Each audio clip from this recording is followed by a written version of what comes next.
Biomedric's Optimum Woman is the only woman's high-potency full-spectrum multiple vitamin supplement to contain 56 nutrients, including those most important for today's woman, such as calcium for bone health, iron for healthy red blood cells, beta-carotene, biotin for nail and hair health, gamma-linoleic acid from evening primrose oil, octasanol, grapeseed extract, a potent antioxidant important for maintaining capillary strength, and vegetarian digestive enzymes. Visit www.biomedrxsupplements.com.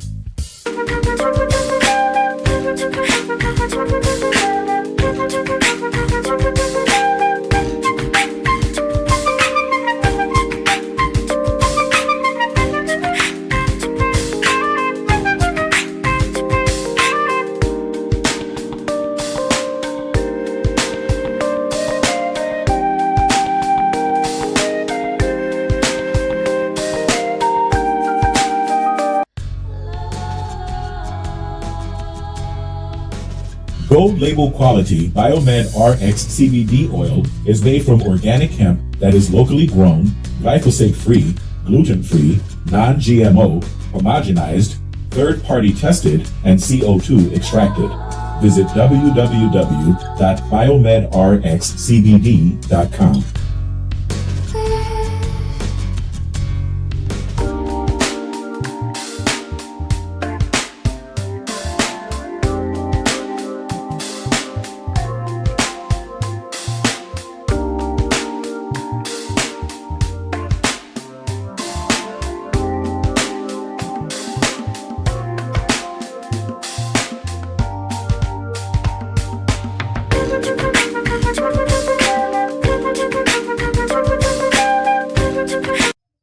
Hi, this is Devin Lockett, the president of JobSite Route. As the son of a general contractor, I know how difficult it can be to get good food on the job site. And letting your construction workers leave the job site to buy lunch just takes valuable time away from them being on the site.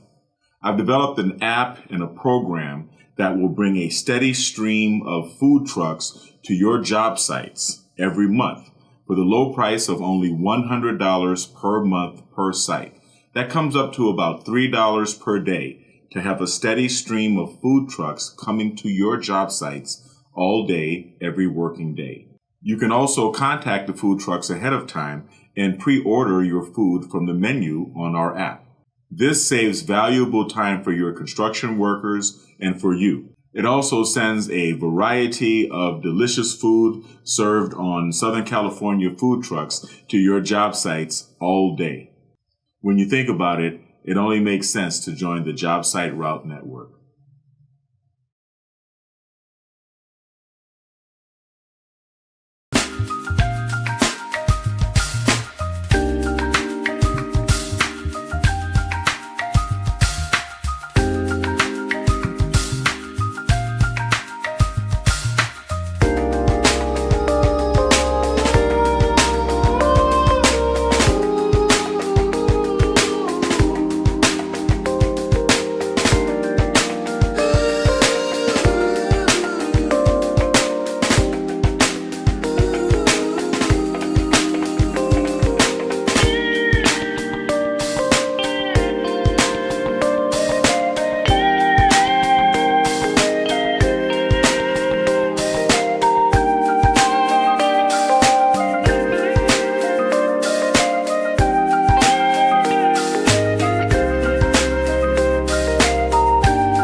Good afternoon. How's everybody doing? Thank you for joining me.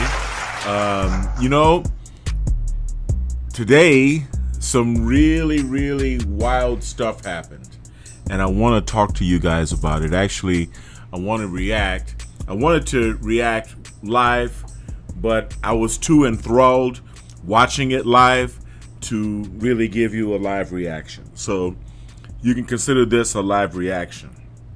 Today, there was a hearing in Congress. Excuse me. There was a hearing concerning the UFO / UAP phenomenon. And this is interesting that this happened today, because I think we're at a point now where the powers that be can no longer hide the fact that we are not alone. Actually, I'm pretty certain that that's where we are in our world's history. We are not alone, and they can't ignore this anymore. You know, they have to pay attention to it. It opens up a lot of things to the imagination, a lot of new horizons, a lot of new possibilities. It even opens up a new understanding of our existence, of our universe, of our reality, and what it is that we're doing here in the world, right? But I wanted to share this, so I'm going to share it. Here you go. All right, hopefully you guys can still hear me. We're going to use my mic for this because I don't want to use the desktop audio. Then you can't hear my commentary. So the quality is not going to be quite the same as if it were direct. Are and what threats they may pose. I will say that when I was younger in school, I read a book, a 1966 book called Flying Saucers, Serious Business, and for a while, when I was a little bit younger, I thought it was the most important issue out there. The lack of transparency regarding UAPs, which was one of the themes of that book,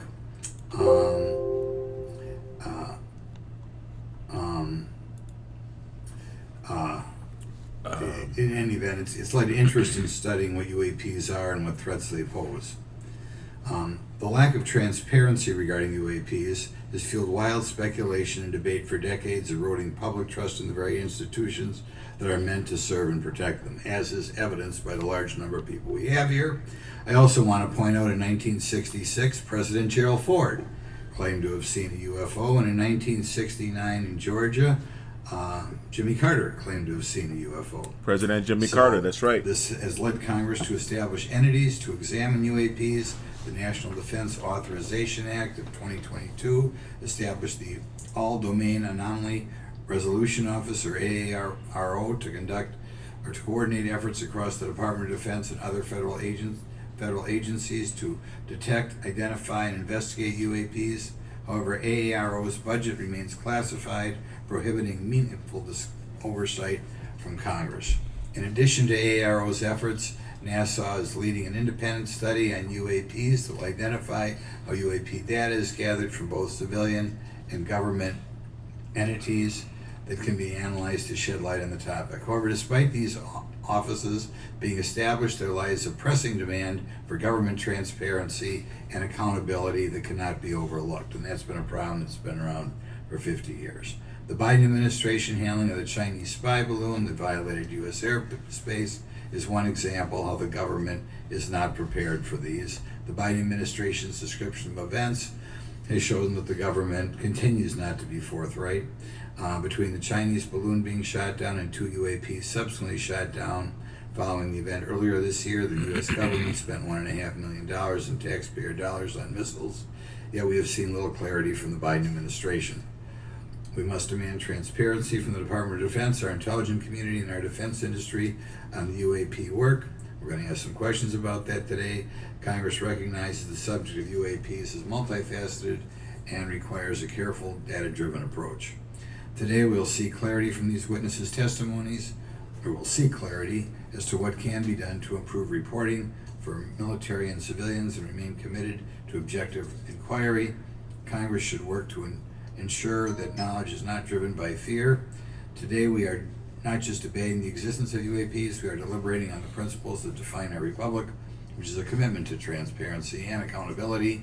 I look forward to hearing from our witnesses today about ways we can improve government efficiency and openness when it comes to UAPs. I thank each of you for your presence here today and for your dedication to safeguarding the interests of the American people. I look forward to your testimony. I'm going to turn it over for 2.5 or 3 minutes to Representative Burchett from Tennessee. Thank you, Mr. Chairman. Thank you all for being here. I want to thank everybody for making this happen today, and I want to remind everybody this is a nonpartisan issue. This has nothing to do with party politics. I think the cover-up goes a lot deeper than that.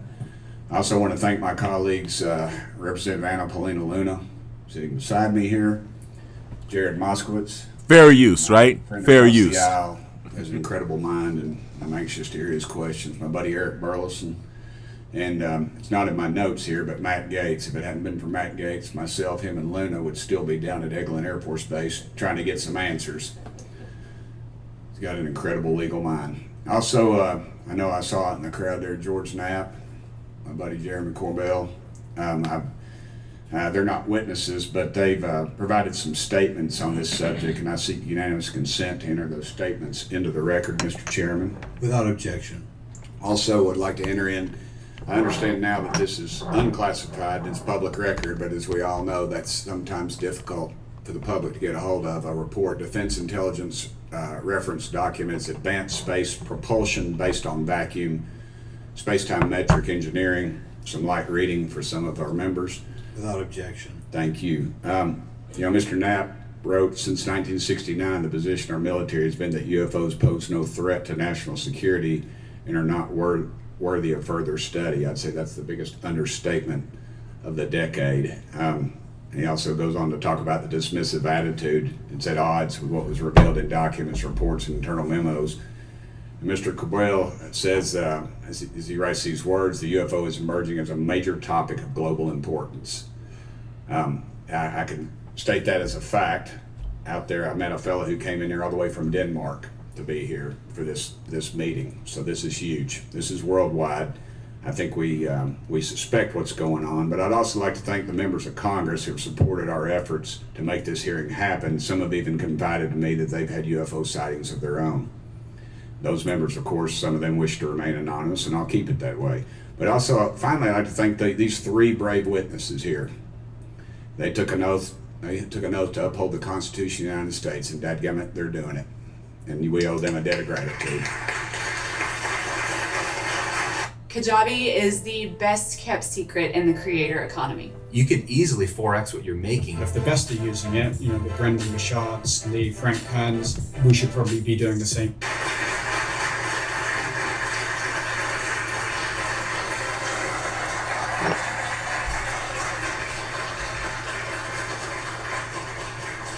Y'all quit clapping, you're cutting in on my time. Just kidding. These folks, they've got nothing to gain from this, and I think you're going to find out that they've endured quite a few slings and arrows. We need to remember them in our prayers and their families. And I'm thankful to them for their honest testimonies.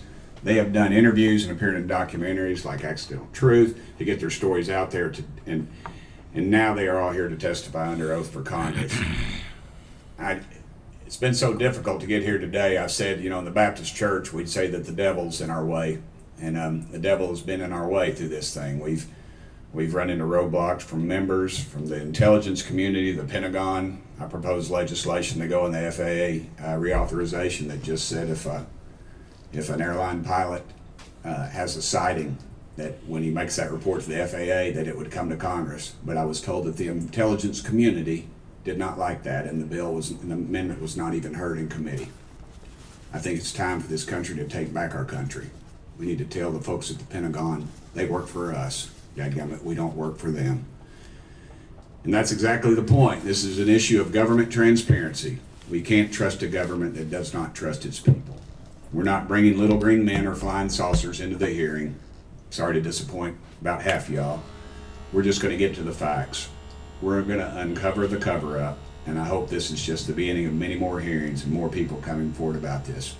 And I yield back the remainder of my time. I think, is it to Representative Luna, Mr. Chairman? Yeah, we'll call Ms. Luna for her statement. The circumstances surrounding UAPs has captivated the attention of the American people for decades, ingrained in even the minds of our nation's leaders from Jimmy Carter to Barack Obama. Hillary Clinton to Donald Trump, Marco Rubio to Chuck Schumer, John Radcliffe to National Security Council officials. Yet from Roswell, New Mexico to the coast of Jacksonville, Florida, the sightings of UAPs have rarely been explained by the people who have firsthand accounts of these situations. This is largely due to the lack of transparency by our own government and the failure of our elected leaders to make good on their promises to release explanations and footage and mountains of overclassified documents that continue to be hidden from the American people. This isn't just how I feel. In fact, the American people largely believe that the government has actively covered up the truth about UAPs. One poll in particular found that 68% of Americans believe that the government is hiding information about UAPs and not being honest about what we know about them. And from my personal experience, I believe the same thing. Another poll found that nearly half Americans believe that the federal government is doing a very bad or somewhat bad job of dealing with reports of UFO sightings. As Representative Burchett just referenced on the FAA bill that just went through, you can tell that that's exactly happening. Considering the thousands of testimonies and videos taken on people's phones and eyewitnesses' accounts made by credible witnesses such as doctors, pilots, scientists, and active duty service members, it is unacceptable to continue to gaslight Americans into thinking that this is not happening or that the potential of intelligent life forms exist other than humans. Even more alarming is the fact that these eyewitnesses are many of times service members and have no assurance that their lives will not be negatively impacted or even harmed by their experiences. In being an active duty service member working on an airfield, I've had conversations with many pilots where they were in fear of coming forward for retribution and or being taken off flight status. How do we know this? Because the government has said nothing to assure us otherwise. They have also did nothing to calm the concerns of over 20% of Americans who have reported to have seen UFOs or UAPs. We are simply told not to question the government and that the government has it under control. Today is the first hearing of its kind where we will attempt to get down to the bottom of what is actually happening with UAPs. But we will hear from people who have had personal sightings rather than Pentagon bureaucrats who have always been sent to stonewall our investigations. Just so that the press knows and the people know, we were even denied access to a classified briefing in a SCIF prior to this hearing due to the amount of hoops that we had to jump through to grant temporary clearance to witness Grush, who has knowledge of classified information. It is time to have an open-minded discussion on this topic, to hear the evidence and understand the magnitude of what this means not just for our nation, but for humanity. Thank you, Chairman. I yield back the rest of my time. Thank you very much, and I'd like to thank you and Mr. Burchett for bringing this topic to my attention. Now we'll recognize National Security Subcommittee Ranking Member Garcia for 10 minutes. Well, thank you, Mr. Chairman, and I want to thank first our witnesses for joining us today. I want to begin by thanking you all for your service to our country and for sharing your voices today and your courage to be here as well. To Mr. Graves, particularly grateful to you to spend some time that we had for you to share with candor some of your experiences, so I appreciate that as well. I do want to thank all the members of our subcommittee today and also those that are here and have waved on for their incredible interest in this issue. Particularly to Congressman Burchett, I know that your leadership has brought us to this place today, and I want to thank you for that, as well as everyone else that's been engaged in this work. I also want to thank the oversight staff, who I know has been working very hard to ensure that today's hearing is serious, that it's transparent, and that it also provides appropriate answers, as our oversight body always demands. Now, it's really important that we're here in a bipartisan way to have this conversation, which really, to the heart of it, is about national security and key to the subcommittee's core purpose. This is the subcommittee on national security of the Oversight Committee. Now, our witnesses will testify today that UAPs have posed a serious safety threat, and we must understand this. More broadly, we're dealing with real questions that get to the heart of our faith in government. Faith in our institutions, as we all know, is at an all-time low. Partisanship and alternative facts make it too easy to doubt narrative or our institutions. But this hearing will offer the public unique perspectives, building on years of reporting by both federal agencies and the independent media. Now, some of the earliest reporting on this issue was a groundbreaking 2017 New York Times report, which revealed research, as we know now, on unidentified anomalous phenomena, as many call UFOs, by the Defense Intelligence Agency. Mr. Graves and Commander Fravors' experiences with UAPs have also been documented by the public, not just by the New York Times, but CNN and many other national news outlets. Now, the Office of the Director of National Intelligence has published public reports documenting UAPs, and on June 9, 2022, NASA announced that the agency is commissioning a study to, of course, examine unidentified anomalous phenomena. Now, the sheer number of reports, whistleblowers, and stories of unidentified anomalous phenomena should raise real questions and warrant investigation and oversight. And that's why we are here today. Now, pilots have reported encounters for years. Now, because of the stigma around reporting these incidents, we still don't have a complete picture of actually what's going on, particularly as our witnesses will testify on the civilian side, and that is a real problem that we have today in the country. Now, it's very important that we show that Democrats and Republicans in Congress can come together in a bipartisan way to cut through misinformation and to look at the facts in a serious and thoughtful manner. If we are to advance oversight and public disclosure, we must also gain the broad support of the public. We will succeed getting facts out to the public faster if there is a broad public support as part of the process. Now, I understand fully the Department of Defense is hesitant to share information that could also undermine our national security by revealing information on the capabilities of our own aircraft, our sensors, and other sensitive material.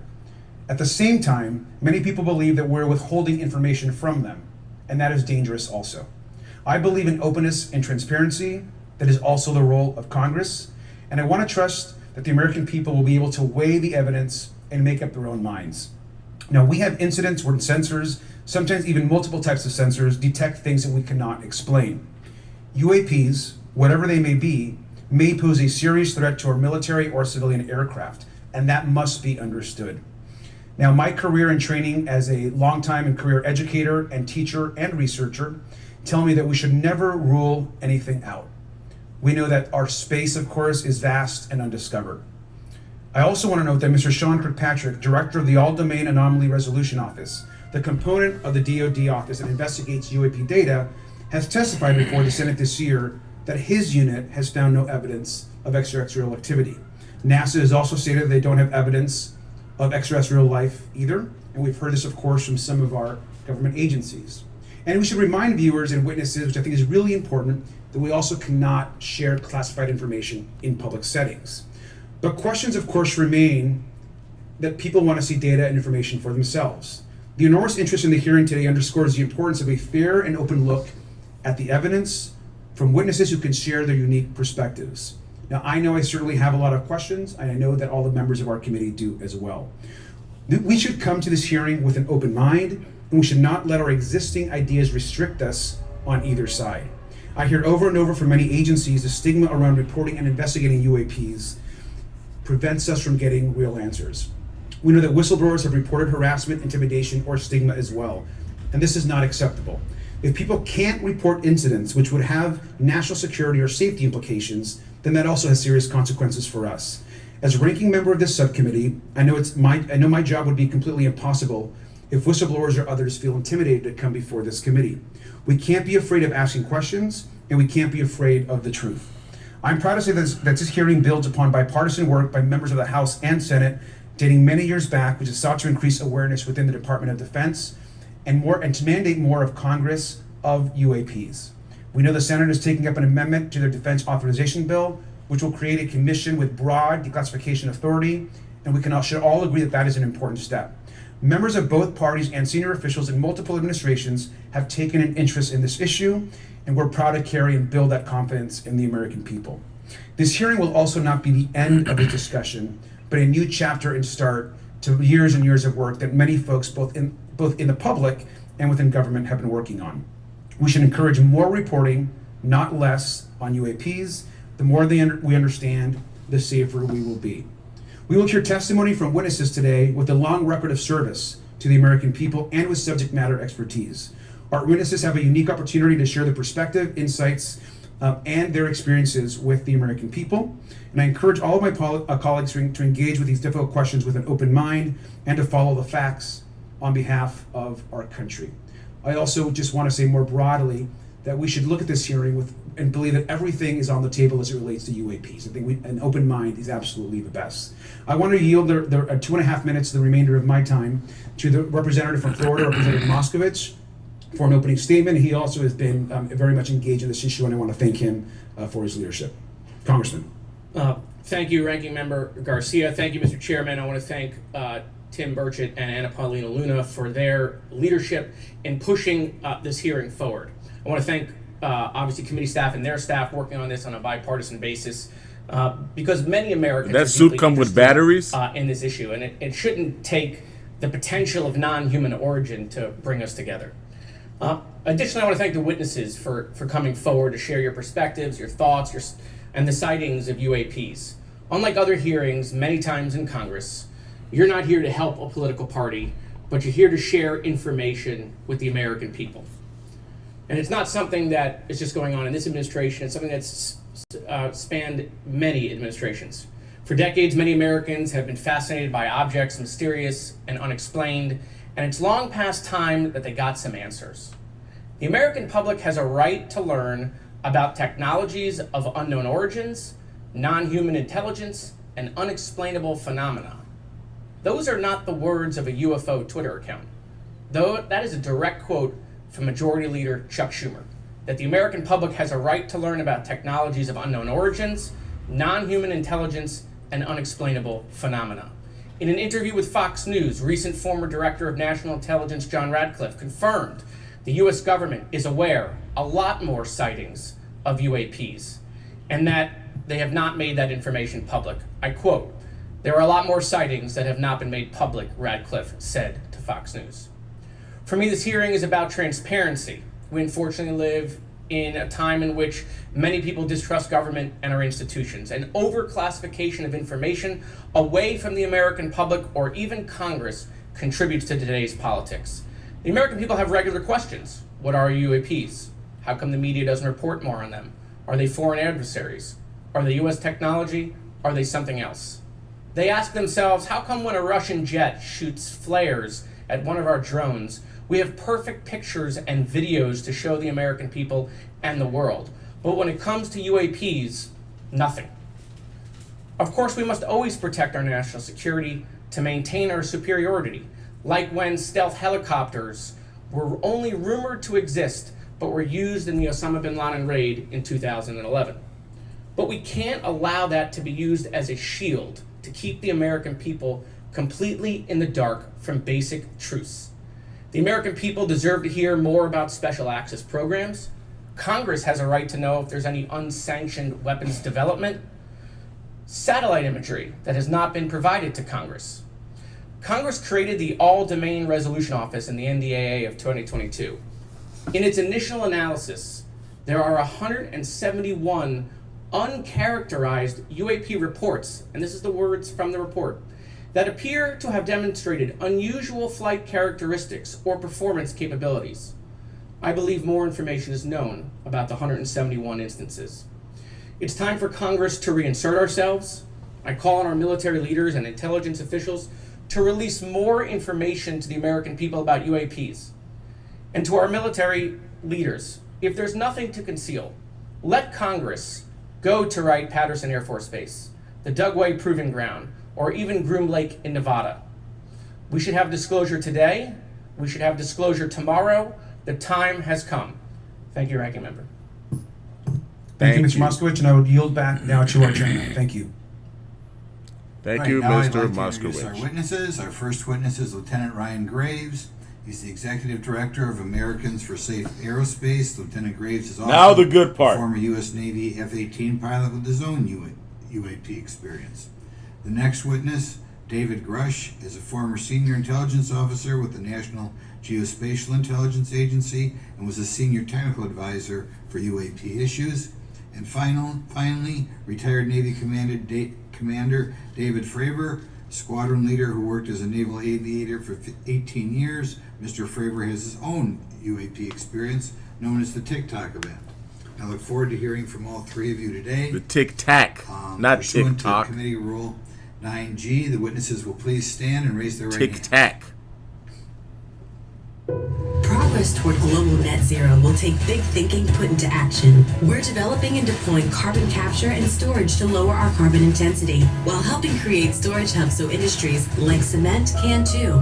That's energy in progress. Couldn't clip that one. Do you solemnly swear or affirm that the testimony you are about to give is the truth, the whole truth, and nothing but the truth, so help you God? I swear. Let the record show that all the witnesses answered in the affirmative. You may be seated.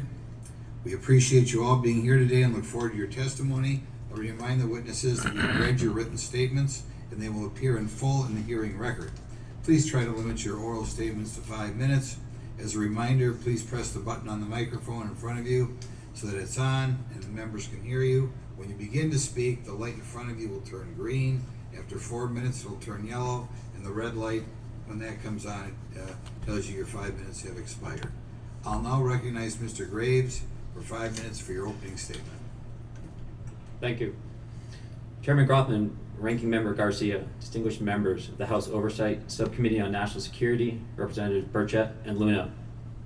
My name is Ryan Fobbs Graves, and I am a former F-18 pilot with a decade of service in the U.S. Navy, including 2 deployments in Operation Enduring Freedom and Operation Inherent Resolve. I have experienced advanced UAP firsthand, and I'm here to voice the concerns of more than 30 commercial aircrew and military veterans who have confided their similar encounters with me. Today, I would like to highlight 3 critical issues that demand our action.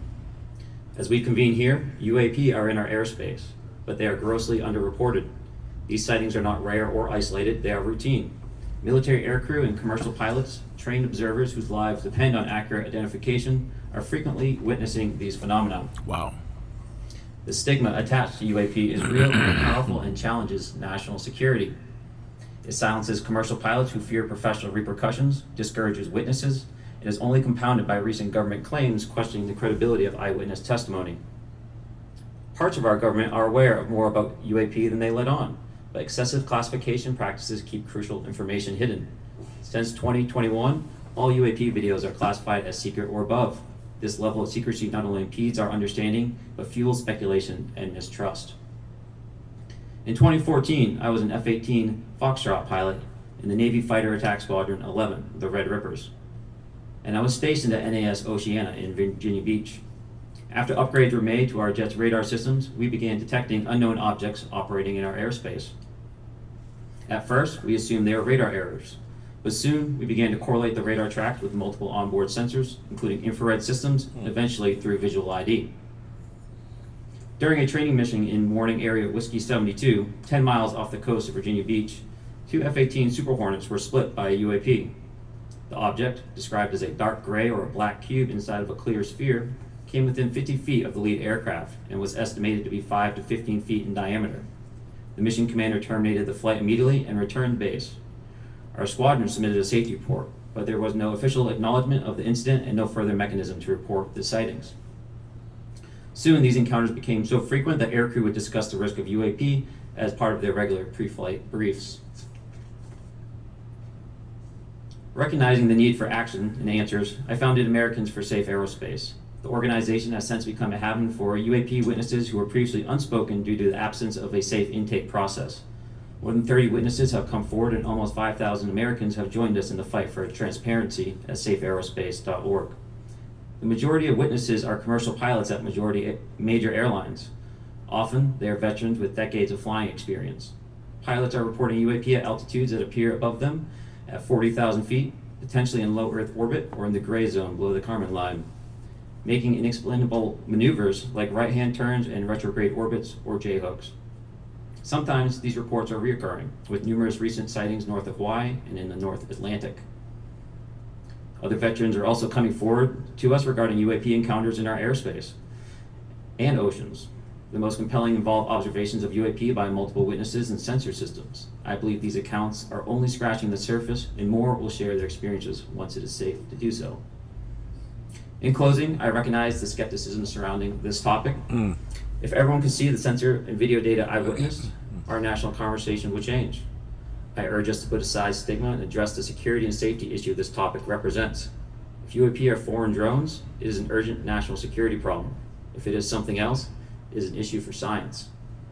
In either case, unidentified objects are concerned for flight safety.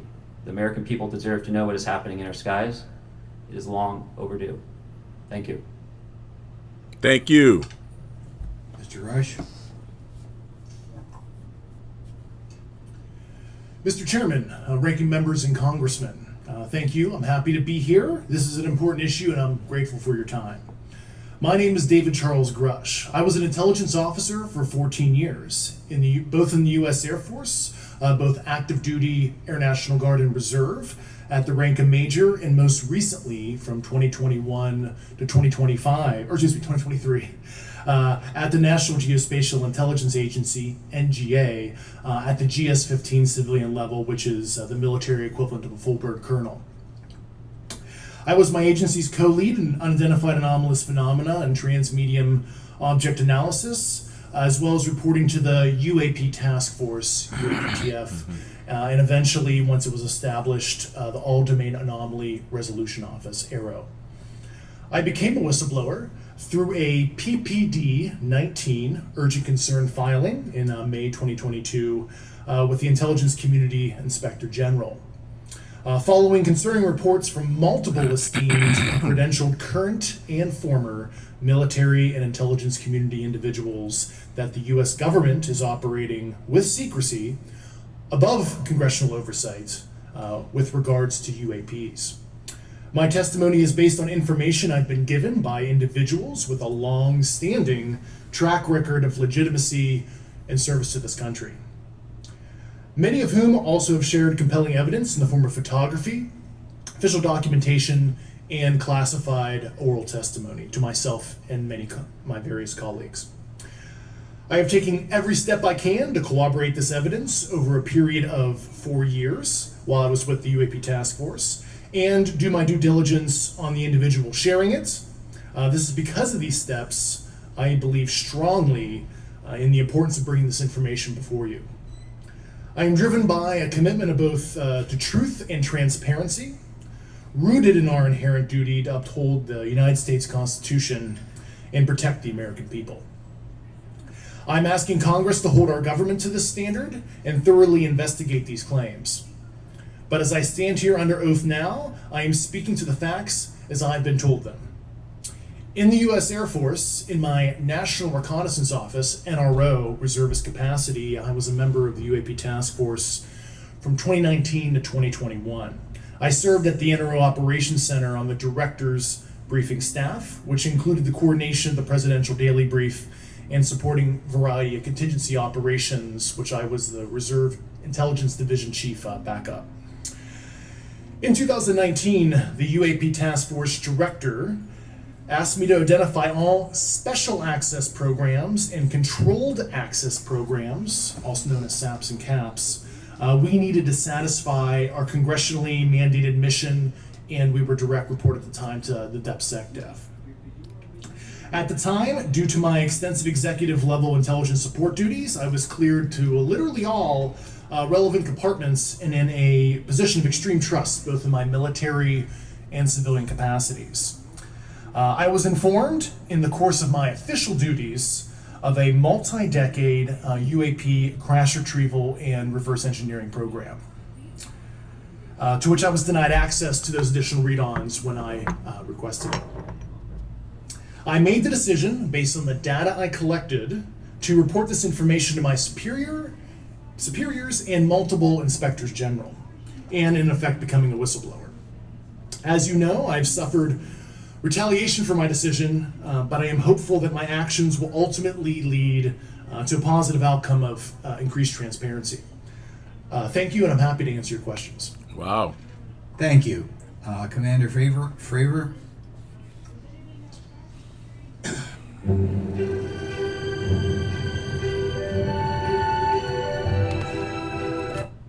Thank you. Thank you, Mr. Chairman, Congressman, Congresswoman. I want to first thank you for the invitation to speak to the committee on the UAP topic that's been in the news for the past 6 years and seems to be continuing to gain momentum.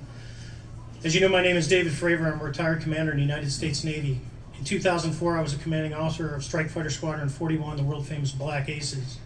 We were attached to Carrier 11, stationed on board the USS Nimitz, and had begun a 2-month workup cycle off the coast of California.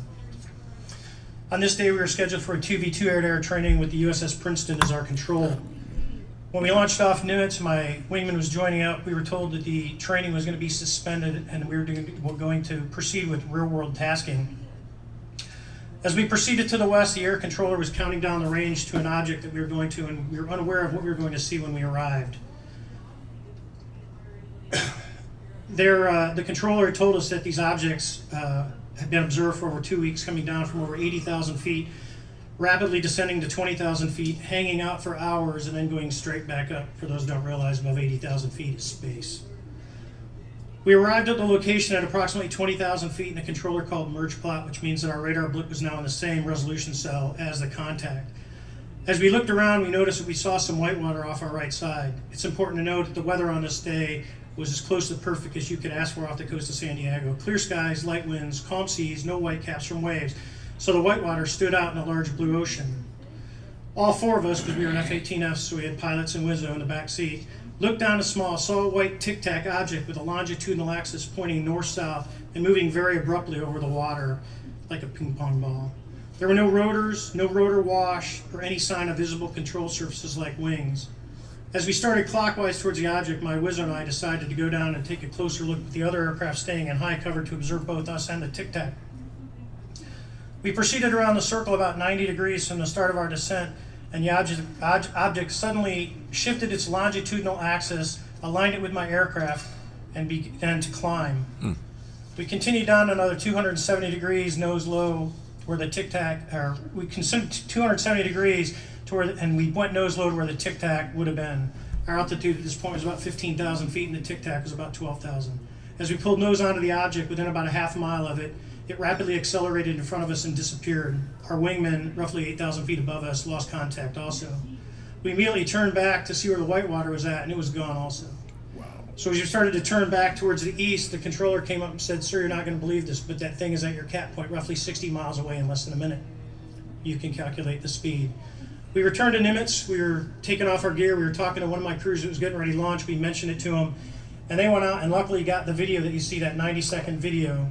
What you don't see is the radar tape that was never released, and we don't know where it's at, of the active jamming that the object put on an APG-73 radar, and I can get into modes later if you're interested.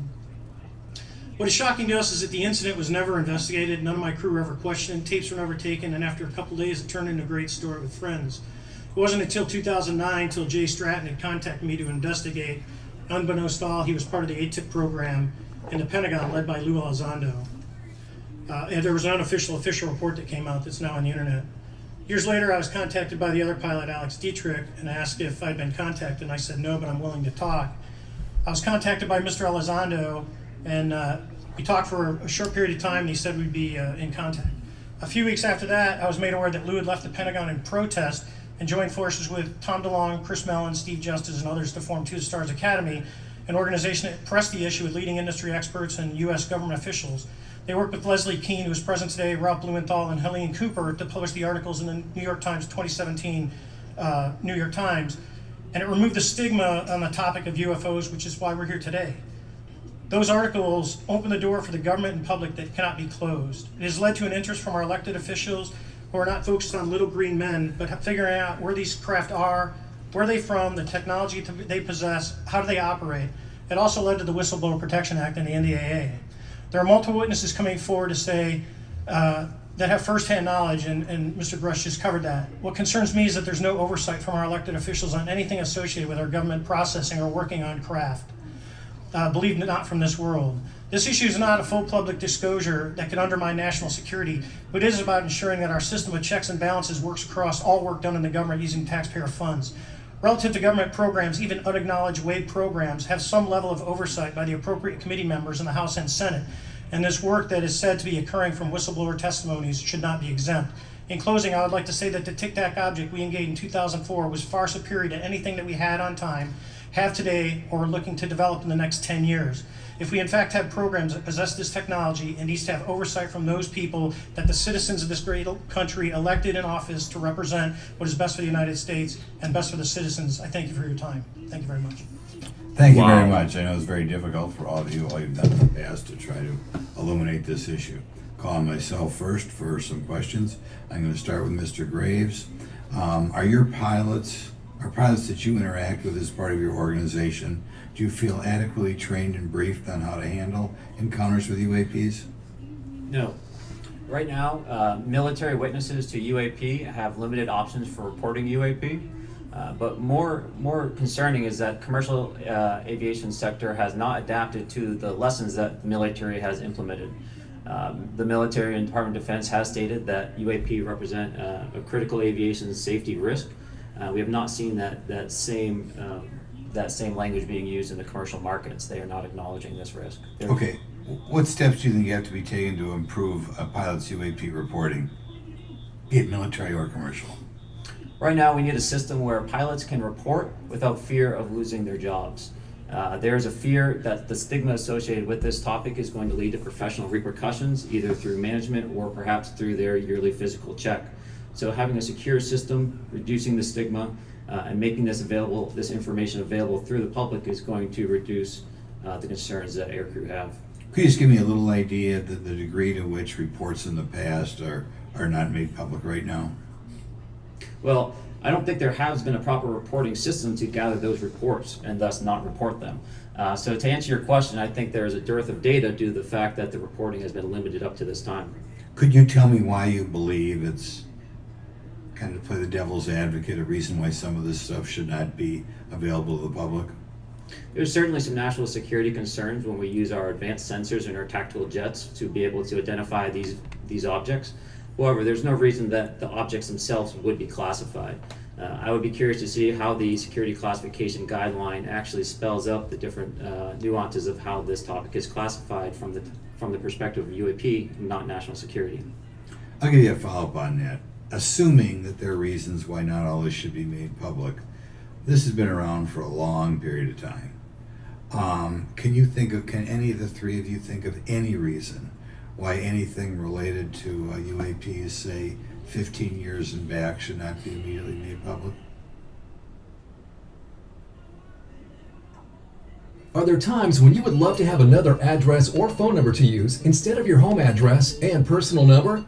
No. I think one of it is acknowledging a vulnerability, both from a collection and I'll just say a countermeasure perspective. So it's that we haven't cracked for many years. Yeah. Even say 20 years back. Is there any reason why, when you go back that far, things shouldn't be made public?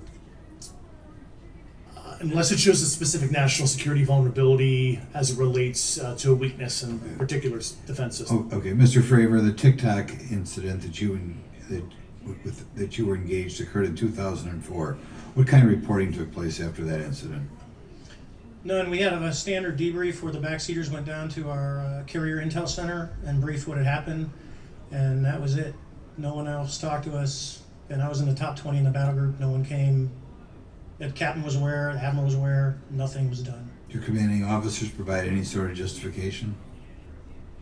No, because I was the commanding officer of the squadron, so no. Was this incident the only UAP event that you encountered while you were a pilot? Yes, it was. Okay. This is for any one of you. Based off of each of your experiences and observations, do you believe UAPs pose a potential threat to our national security? Yes, and here's why. The technology that we faced pretty was serious, far superior than anything that we had. Yep. And you could put that anywhere. If you had one, you captured one, you reverse engineered it, you got it to work. You're talking something that can go into space, go someplace, drop down in a matter of seconds, do whatever it wants, and leave. And there's nothing we can do about it. Nothing. Okay. You two? Well, I would also like to add, from a commercial aviation and military aviation perspective, we deal with uncertainty in our operating space as a matter of our professional actions. Identifying friend from foe is very important to us. And so when we have unidentified targets and we continue to ignore those due to a stigma or a fear of what it could be, that's an opening that our adversaries can take advantage of. What steps should be taken to better understand and respond to UAP encounters in the interest of national security? There needs to be a location where this information is centralized for processing, and there needs to be a two-way communication loop so that operators on the front end have a feedback and can get best practices on how to process the information, what to do, and to ensure that their reporting is being listened to. Right now, there is not a lot of back and forth. Mr. Grush, in your complaint to the Intelligence Community Inspector General, you claim that you believe information is being hidden. What kind of information do you think was hidden, and do you think it should remain hidden? Yes, I can speak to that very briefly in an unclassified manner. As you know, the preponderance of my complaint was classified to the intelligence communities. Both material acquisition and exploitation activity, Also baselining the UAPs, but not sharing it with, intelligence professionals that are actually doing step briefs to pilots, that kind of information. Yeah. Okay, thank you very much. Now we'll go to Mr. Garcia. Thank you. Again, thank you all for your service and for testifying today. Want to just talk about the UAPs as it relates to what we're seeing in the pilots' interaction with UAPs. Particularly, Mr. Graves, one of the, I think, concerns from members of this committee is this idea that pilots, there's no system to actually report UAPs and the stigma around pilots. And so can you just briefly, you mentioned you're working with 30 pilots right now that have had encounters with UAPs, but you've also, I believe, discussed and know of many more pilots. This is just those that you're currently working with. Is that correct? Can you expand on that? Certainly. I'll break that down in two ways. First, when we were first experiencing these objects off the eastern seaboard in the 2014 to 2015 time period, anyone that had upgraded their radar systems were seeing these objects. So there was a large number of my colleagues that were detecting these objects off the eastern seaboard. They were further correlating that information with their other onboard sensors, and many of them also had their own eye sightings as well of these objects. Now, that was our personal first-hand experience at the time. Since then, as I've engaged this topic, others have reached out to me to share their experiences, both on the military side as well as the commercial aviation side. On the military aviation side, veterans that have recently got out have shared their stories and have expressed how the objects we were seeing in 2014, 2015 continued all the way to 2019, 2020, and beyond. And so it became a generational issue for naval aviators on the eastern seaboard. This was something we were briefing to new students. This is something that was included in the notice to airmen to ensure that there was no accidents.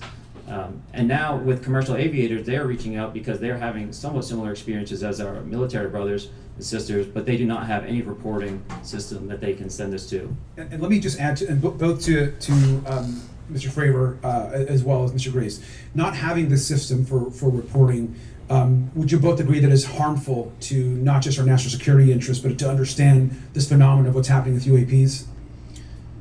I think it's actually a travesty that we don't have a system to correlate this and actually investigate. So if you took the East Coast, there's coastal radars out there that monitor our air defense identification zone, so out to 200 miles. They can track these, so when you see them, they can actually go and pull that data and get maneuvering. And instead of just having the airplanes, there's other data sources out there. And I've talked to other government officials on this. You need a centrally located repository that these reports go to. So if you just stuck it in DOD, you wouldn't get anything out of the Intelligence Committee because they have a tendency not to talk. But if you had a central location where these reports would come in, not just military, but also commercial aviation, because there's a lot of that going on, especially if you talk to anyone that flies from here to Hawaii, over the Pacific, they see odd lights. So I think you need to develop something that allows you a central point to collect the data in order to investigate. Mr. Graves? A trusted point. With everything Mr. Fravor said. I'll continue to say that the commercial pilots that have reached out to me through Americans for Safe Aerospace are doing so because they don't feel there's another way for them to report this safety issue. And I think one of the clear outcomes of this hearing already is that there has to be a safe and transparent reporting process for pilots, both on the commercial side and the military side, to be able to report UAPs in a way that's also transparent, but also understands the scope of our national security interests and what may be classified or not. But I think there has to be some sort of system, and so that's something that I hope can be an outcome that this committee can work on. Is there anything else for the two of you briefly beyond this reporting system that you think that we can do as a government to encourage and facilitate more civilian reporting? We're doing it right now. Okay, great. great. I think this hearing is going to show the American people that their government takes this topic seriously. And how about civilians that may not be pilots? What kind of process could be in place for civilians who are not pilots, who may have UAP encounters? Do either of you have any suggestions that could facilitate that? My recommendations would be to make that a sensor-centric operation in order to make it as objective as possible. Okay. Sir, Mr. Fravor? No, I agree with Mr. Graves on that. Okay. Just briefly, I also just want to note, particularly for the two pilots, and I have a question for Mr. Grush. One of the things that I found fascinating in our discussion, Mr. Graves, last night as well, is that you both described UAPs and formations and the way they are observed in space or in our air, and the way that they move is essentially ways in which current technology or aircraft that we know of are unable to actually function or move. And so will you just, for the public record, again, once again, briefly just either describe or note that aircraft that are being witnessed, particularly by the 30 folks that you're working with, are essentially outside the scope of anything that we know of today, the technology we have today. Mr. Graves, Mr. Fravor?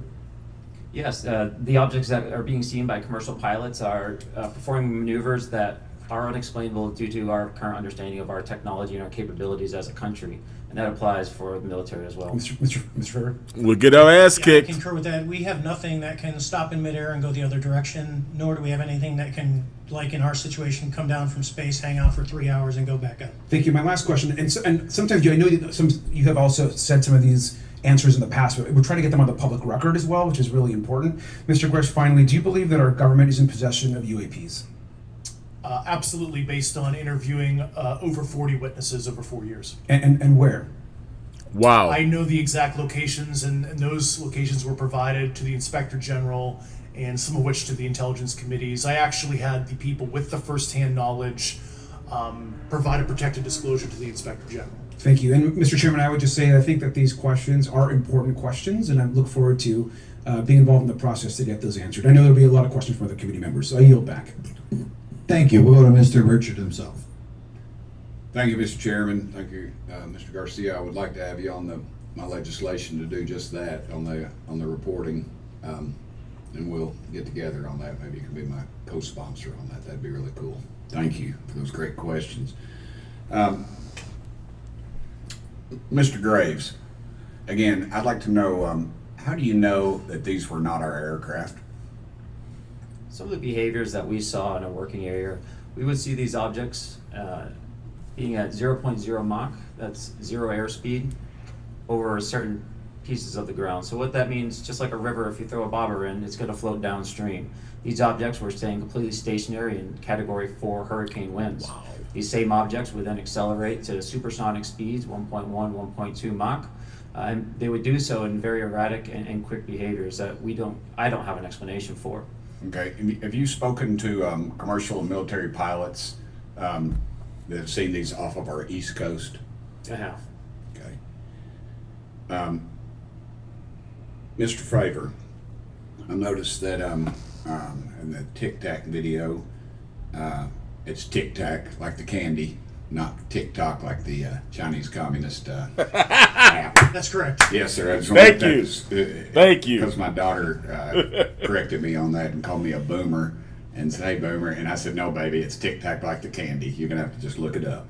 And but I would also like to say today is a day of many firsts. It's a miracle that we're having this meeting, and it's also a miracle that my wife has put up with me for 9 years today. Today is my anniversary, so I want to tell my wife happy anniversary and that I love her very much. As she likes to say, this 9 years have been the best 2 years of her life. So, thank you. Mr. Favor, what astonished you the most about the flight capabilities of these Tic Tac, very briefly? The performance. Absolute performance. It was... And you're not aware of any other objects that anybody in the world has, in this world, that has those capabilities? No, I think it's far beyond actually our material science that we currently possess. Wow. Are you aware of any other reconnaissance platforms that have tracked or recorded the Tic Tac's maneuvers, maybe the NORAD system or any of the others? I am not. Okay. Mr. Brush, thank you for being here, brother. Thank you all very much. Have you faced any retaliation or reprisals for any of your testimony or anything on these lines? Yeah, I have to be careful what I say in detail because there is an open whistleblower reprisal investigation on my behalf, and I don't want to compromise that investigation by providing anything that may help provide somebody information. But it was very brutal and very unfortunate, some of the tactics they used to hurt me both professionally and personally, to be quite frank. Yeah. It's very unfortunate, as they say, when you're over the target, that's when they do the most firing at you. Do you have any personal knowledge of people who have been harmed or injured in efforts to cover up or conceal these extraterrestrial technology? Yes. Personally. Have anyone been murdered that you would think that you know of or have heard of, I guess? I have to be careful asking that question. I directed people with that knowledge to the appropriate authorities. Maybe in a if we could get in a confidential area skiff, we could talk about that. But unfortunately, we were denied access to the skiff, and that's very unfortunate in this scenario. Mr. Favor, do you believe that you witnessed an additional object under the water in relation to your encounter? I will say we did not see an object. There was something there to cause the whitewater, and when we turned around, it was gone. So there was something there that obviously moved. Okay, it was not the same object though that you were looking at, correct? No, we actually joked that the Tic Tac was communicating with something when we came back, and because the whitewater disappeared. We were in another instance. We're told about the capabilities of a jamming during viewing of when there were some people chasing some of these objects. Did you experience any of that jamming or interrupting your radar or weapons system? My crew that launched after we landed experienced significant jamming to the APG-73 radar, which was what we had on board, which is a mechanically scanned, very high-end system prior to the APG-79. And yes, it did pretty much everything you could do: range, velocity, aspect, and then it spit the lock, and the targeting pod is passive. That's what we were able to get the video on. I'm about to run out of time, but are you aware of any of our enemies that have that capability? No. Okay, I would also like to note for the record that, like George Knapp breaking Area 51, he's the reason I knew about that, and the reason I know about the Tic Tacs is Leslie Keene from New York Times article, and I would encourage everybody to read that. Thank you, Mr. Chairman. Yield back to you for no time. Very good. Mr. Raskin? Thank you, Mr. Chairman. Mr. Graves, you reported UAP encounters during training flights, I think, and have since come forward to warn the Pentagon that these encounters may be putting pilots at risk. My first question is, you've identified these as taking place on the East Coast. Is it just on the East Coast where these encounters have been reported? No. Since the events initially occurred, I've learned that the objects have been detected essentially where all operations, Navy operations, are being conducted across the world. And that's from the All-Domain Anomaly Resolutions Office reporting. All right, can you describe your experience after you decided to come forward and go public with your experience? Certainly. Like many others, in 2017, I saw the New York Times article come out as well. And for me, it was special because I recognized the voices on the video. I recognized the video itself. I had seen it when it was taken. I seen it when it was debriefed. And so that was kind of shook me because I realized that this problem was still ongoing. And so I reached out to colleagues back on the East Coast and realized that this was still a safety risk that they were dealing with, that they had essentially hit a wall with how they could move forward on this conversation. It was at that point when I decided to try to move the conversation forward myself. Are there common characteristics to the UAPs that have been cited by different pilots, and can you describe what the convergence of descriptions is? Certainly. We were primarily seeing dark gray or black cubes inside of a clear sphere. I'm sorry, dark gray or black cubes?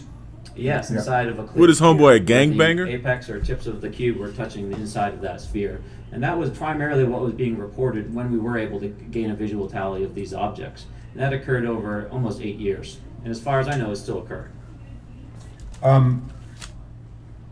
So I take it that you're arguing what we need is real transparency in a reporting system so we can get some clarity on what's going on out there, because there are many pilots in your situation, but we should have a way of developing a systematic inventory of all of such encounters. Is that right? Yes, and I think we need both transparency and the reporting. We have the reporting, but we need to make sure that information can be promulgated to commercial aviation as well as the rest of the populace. Mr. Grush, what about you? What was your experience after you came forward? Well, it's only been about 2 months or so I guess my experience has been overwhelming support from former colleagues of mine that have privately messaged me, and I do appreciate that. But I do have knowledge of active planned reprisal activity against myself and other colleagues, and it's very, very upsetting to me. Coming from where? Certain senior leadership at previous agencies I was associated with. And that's all I'll say publicly, but I can provide more details in a closed environment. Okay. Well, I hope you understand that there would be bipartisan rejection of any attempt to vilify, demonize, or engage in other reprisals against our witnesses and people who are telling the truth from their perspective. Yeah, there were certain colleagues of mine that were brutally administratively attacked, and it actually makes me very upset as a leader to see that happen to other coworkers and actually superiors of mine over the last 3 years. How do you account for that response? That seems like a bizarre response. I call it administrative terrorism. That's their quiver, their tool in the toolbox to silence people, especially the career government service cares about their career, cares about their clearance, their reputation to climb the ladder. And when you threaten that career path, a lot of people back off. But I'm here to represent those people. So, Mr. Fravor, what about you? What has your experience been since you've come forward with your perspective on this? Actually, I've been treated very well. And the 6 people that were involved, myself included, all of them have or will be retiring from the military as 05s or 06s. And all my friends that are very senior, 3 and 4 stars, I've talked to them, they believe, they understand there's a problem, but no, I was actually treated really well. And what is your general interpretation of these phenomena, or what is your current thinking of trying to make sense of them? Well, I'll say, I'm not like a UFO fanatic. It's not me, but I will tell you that what we saw with 4 sets of eyes over a 5-minute period, still, we have nothing close to it. It was amazing to see. I told my buddy I wanted to fly it, but yeah, it's just an incredible technology. All right, Mr. Chairman, thank you very much. I'll yield back to you. Thanks. On to Ms. Luna. Mr. Grush, in speaking to you yesterday, I just wanted to follow up on Representative Raskin's questions. In the last couple of years, have you had incidences that have caused you to be in fear for your life for addressing these issues? Yes, personally. Wow. I just want everyone to note that he's coming forward in fear of his life. To put in perspective, if they were really not scared about this information coming out, why would someone be intimidated like that? Wow. To your knowledge, are NHIs working with adversarial foreign governments in either technology exchange programs or back engineering programs? I don't have data on that. I'm not sure. Have you heard or you had people come forward to present that evidence? Not that particular evidence that you just espoused. Okay, on the 19th of April, Dr. Kirkpatrick, head of Aero, had said that he did not find any evidence of UAPs. You also stated that you had, in your interview, that you had briefed him on information that you were uncovering, but that he did not follow up with you. Were the items that you divulged to him pertinent to national security? Opticon is back in San Diego this October, and we're bringing you on a journey through the Yes, him and I had a classified conversation in April 2022 before he took over Aero in July 2022, and I provided him some concerns I had. Do you know why he might not have followed up with you? Unfortunately, I cannot read his mind. I wish he did. I was happy to give sage counsel to him on where to look when he took the helm of Aero. Okay, and then my last question for you before I move to Mr. Graves is you received prior approval from the Defense Department to speak on certain issues, correct? Correct, through DOPSR, DoD Pre-Publication and Security Review, and I just want to remind the public, they're just looking from a security perspective. These are my own personal views and opinions, not the department's. Okay, I'm asking that though mainly because I think that there are many people that would like to discredit you, so it does bring a certain amount of credibility to your testimony. I'm required by law to do that as a former intelligence officer, or I go to jail for revealing classified information. Yeah, we don't want you to go to jail. My next question would actually be for Mr. Graves. Can you please explain to me in detail the event that occurred at Vandenberg Air Force Base? Certainly. In the 2003 timeframe, a large group of Boeing contractors were operating near one of the launch facilities at Vandenberg Air Force Base when they observed a very large 100-yard sided red square approach the base from the ocean and hover at low altitude over one of the launch facilities.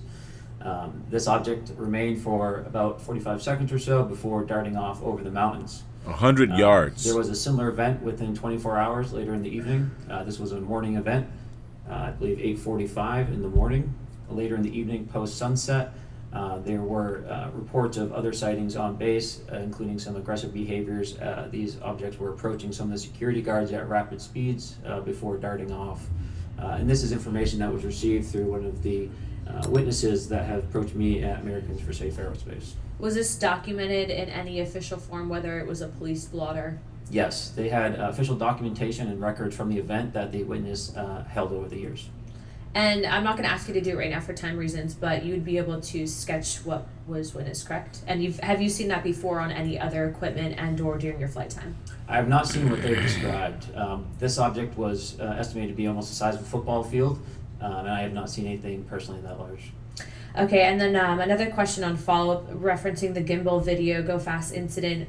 Can you just clarify, because to our understanding the footage was actually cut off at a certain point, but what happens at the end of that video, just for those Americans specifically there that are wanting to know about the rest of that footage? Certainly. There was some uncertainty or instability with the object. It seemed to rock a bit, and that's the last I had seen of the video. Much of the data that I would recommend be analyzed would consist of radar data that would provide precise kinematics on the object, as well as the fleet of objects that were operating nearby. Okay, and follow-up, in regards to the reporting procedures that Mr. Garcia had addressed on, as well as Representative Burchett, with the FAA, to your understanding, pilots that are seeing this, commercial airline pilots, are they receiving cease and desist letters from corporations for coming forward with information in regards to safety for potential airline passengers? I have been made privy to conversations with commercial aviators who have received cease and desist orders. So the American public should know that corporations are putting their own reputations on the not the line, but ahead of the safety of the American people. And I think, would you agree with that statement? It appears so. Okay. And I guess this would be my last, I'm out of time. I yield. I'll be back. I'll be back. Mr. Moskowitz. Thank you, Mr. Chairman. Gentlemen, let's talk about the laws of physics for a second. Mr. Graves and Commander Favor, I heard you talk about speed. When those objects broke the sound barrier, did they make a sonic boom? I was in a jet. You can't hear anything. It's kind of loud in there. Yeah, you're not able to actually personally tell within the vehicle. I will say the objects that we were seeing, they were spherical, and they were observed up to Mach 2, which is a very non-aerodynamic shape. What about G-forces? Let's talk about G-forces of those vehicles. Could a human survive those G-forces with known technology today? No. No, not for the acceleration rates that we observed. Okay. What about what they look like? How close did you get? Did you see a seam or a rivet or a section? And what I mean is, obviously, the jets you're flying have all those things. Did these objects have those? I didn't have the detail to be able to tell that.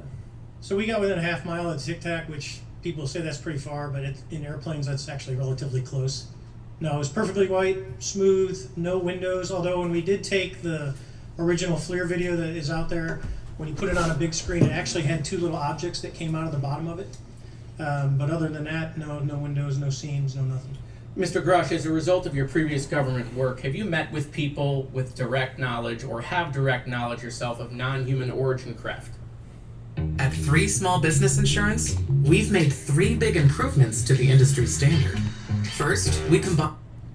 Yes, I personally interviewed those individuals. Mr. Grush, as a result of your previous government work, have you met with people with direct knowledge or have direct knowledge yourself about ATs, advanced technologies that the U.S. government has?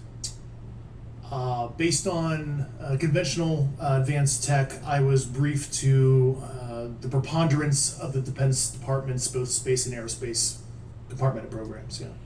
Do you have knowledge or do you have reason to believe that there are programs in the advanced tech space that are unsanctioned? Yes, I do. Okay. Yeah. And when you say that they're above congressional oversight, what do you mean? Complicated question. So there's, some, I would call it abuse here. So congressional oversight of conventional special access programs. So I'll use Title 10, so DOD as an example, right? So 10 U.S. Code Section 119 discusses congressional oversight of SAPs, discusses the DepSecDef's ability to waive congressional reporting However, the Gang of Eight is at least supposed to be notified if a waived or wave bigoted unacknowledged SAP is created, and that's public law. Well, so then how does, I don't want to cut you off, but how does a program like that get funded? I will give you generalities. I can get very specific in a closed session, but misappropriation of funds and Does that mean self-fund. that there is money in the budget that is set to go to a program, but it doesn't, and it goes to something else? Yes, I have specific knowledge of that. Yep. Do you think U.S. corporations are overcharging for certain tech they're selling to the U.S. government, and that additional money is going to programs? Correct, through something called IRAD. Okay. Wow. Men in Black satellite shit. imagery. Let's talk about satellite imagery. We have satellites all over the place, some that we're aware of and many that we're not aware of, right? We're taking pictures of everything at every point and second.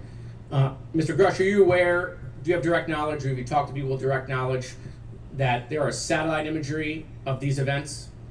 That was one of my primary tasks at NGA, since we process, exploit, and disseminate that kind of information. I've seen multiple cases, some of which, to my understanding, and of course I left NGA in April, so that's my information cutoff date. But I personally reviewed both what we call overhead collection and from other strategic and tactical platforms that I could not even explain prosaically. And I have a degree in physics, by the way, as well. And I am aware that you guys have not seen these reports, unfortunately. And I don't know why. Do you have direct knowledge, or you had spoken to people with direct knowledge that this imagery applies to crash sites, crash imagery? I can't discuss that in an open session. Okay. Wow. Do you have any information that the U.S. government is involved in a disinformation campaign to deny the existence of certain UAPs? I can't go beyond what I've already stated publicly in my News Nation interview because it touches other sensitivities. Okay. I'll yield the balance of my time back. Thank you, Mr. Chairman. Wow.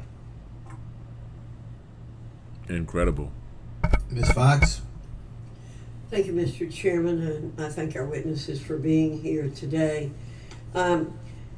Garouche, in your sworn testimony, you state that the United States government has retrieved supposedly extraterrestrial spacecraft and other UAP-related artifacts.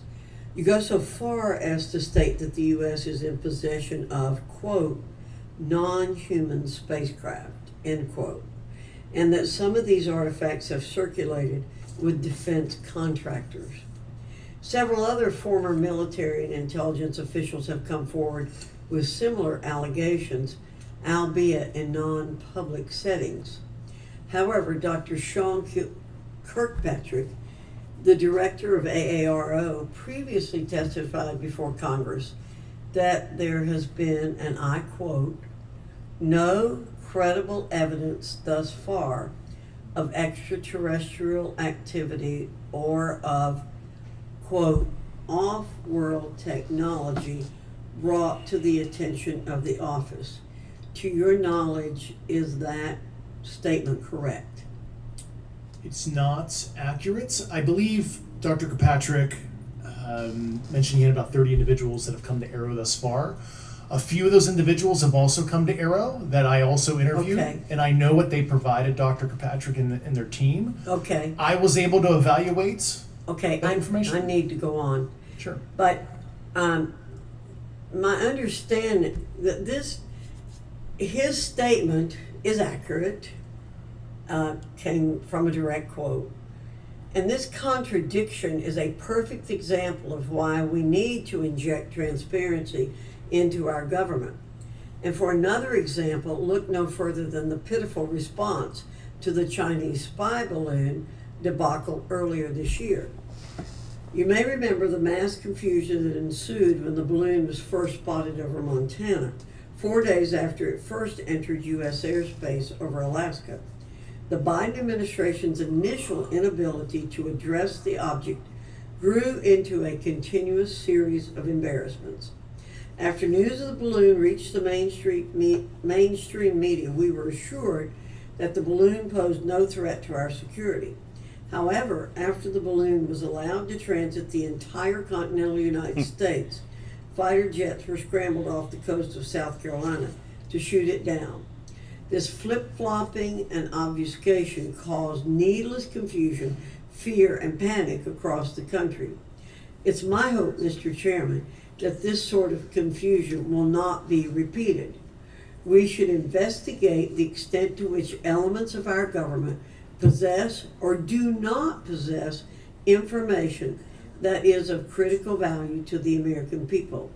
We owe it to the citizens of this nation to make sure that our government is transparent and accountable. We must make sure that our government provides answers, and Congress must do its duty to solicit those answers. With that, Mr. Chairman, I yield back. The digital dollar is coming and could be used to track your spending, control. Yeah, Mr. Frost. Thank you, Mr. Chairman. In 2022, NASA announced that it was commissioning an independent study team to examine UAPs. The NASA team is comprised of scientists across different fields, as well as former astronauts and pilots. In May, the independent study team held its first public meeting, which included the perspectives from NASA senior leaders, as well as perspectives from the Department of Defense and intelligence agencies. The NASA study team is also expected to release its first report pretty soon, and I think it's safe to say that we all eagerly await its results. Mr. Graves, how might NASA's research influence the commercial industry regarding safety in UAP? I think NASA has a big role to play as far as commercial aviation safety, and it's one of their original charges as an organization. One of the recommendations that have been put forward is to utilize their existing aviation safety reporting system to serve as a short-term fill and trusted platform for pilots that want to report on UAP. It also has built-in analytics capability and is funded by Congress. Gotcha. And also, Mr. Graves, are there any other industries that may be influenced by the NASA research on UAPs? And if so, how so? Well, I think there is a large swath of commercial capabilities that could be brought to bear on this topic, from space-based or ground-based sensor systems that are available open source or through commercial marketplaces. And I think NASA's work, as they work to identify and highlight specific parameters that can be found, we can take that information and promulgate this through the public sector so that we can have a more open conversation about what we're seeing. In 2020, the Department of Defense released several videos of UAPs, including Mr. Freyer's experience, U.S. Navy pilots that recorded footage. In 2021, the Office of the Director of National Intelligence released a preliminary report on UAP events. NASA Administrator Bill Nelson stated that NASA would begin to investigate these events. In fact, I sit on Science, Space, and Technology Committee, and when we were doing a hearing with the NASA Administrator Bill Nelson, I asked, why NASA needed to be fully funded, and there were many great reasons, but one of them was actually had to do with UAPs. He actually mentioned, is there life out there? I don't know. And so either way, these actions ultimately led NASA to assemble the independent study team that I mentioned earlier. Also in 2021, Harvard University stood up the Galileo project to research and examine the origins of UAP. So it seems like both, from NASA and in the higher education community, because of the work that y'all have done and people standing up, I think we're seeing some of that stigma slowly going away. Mr. Freyer, do you believe that military pilots feeling empowered to share their UAP experiences has directly impacted the scientific community's research goals on this topic? Good question. I would say yes. I would say that, starting in 2017, when it actually came out, it took that stigma away. I mean, I've talked to multiple senators who said prior to that, if you'd have mentioned UAP, you'd have been laughed off the hill.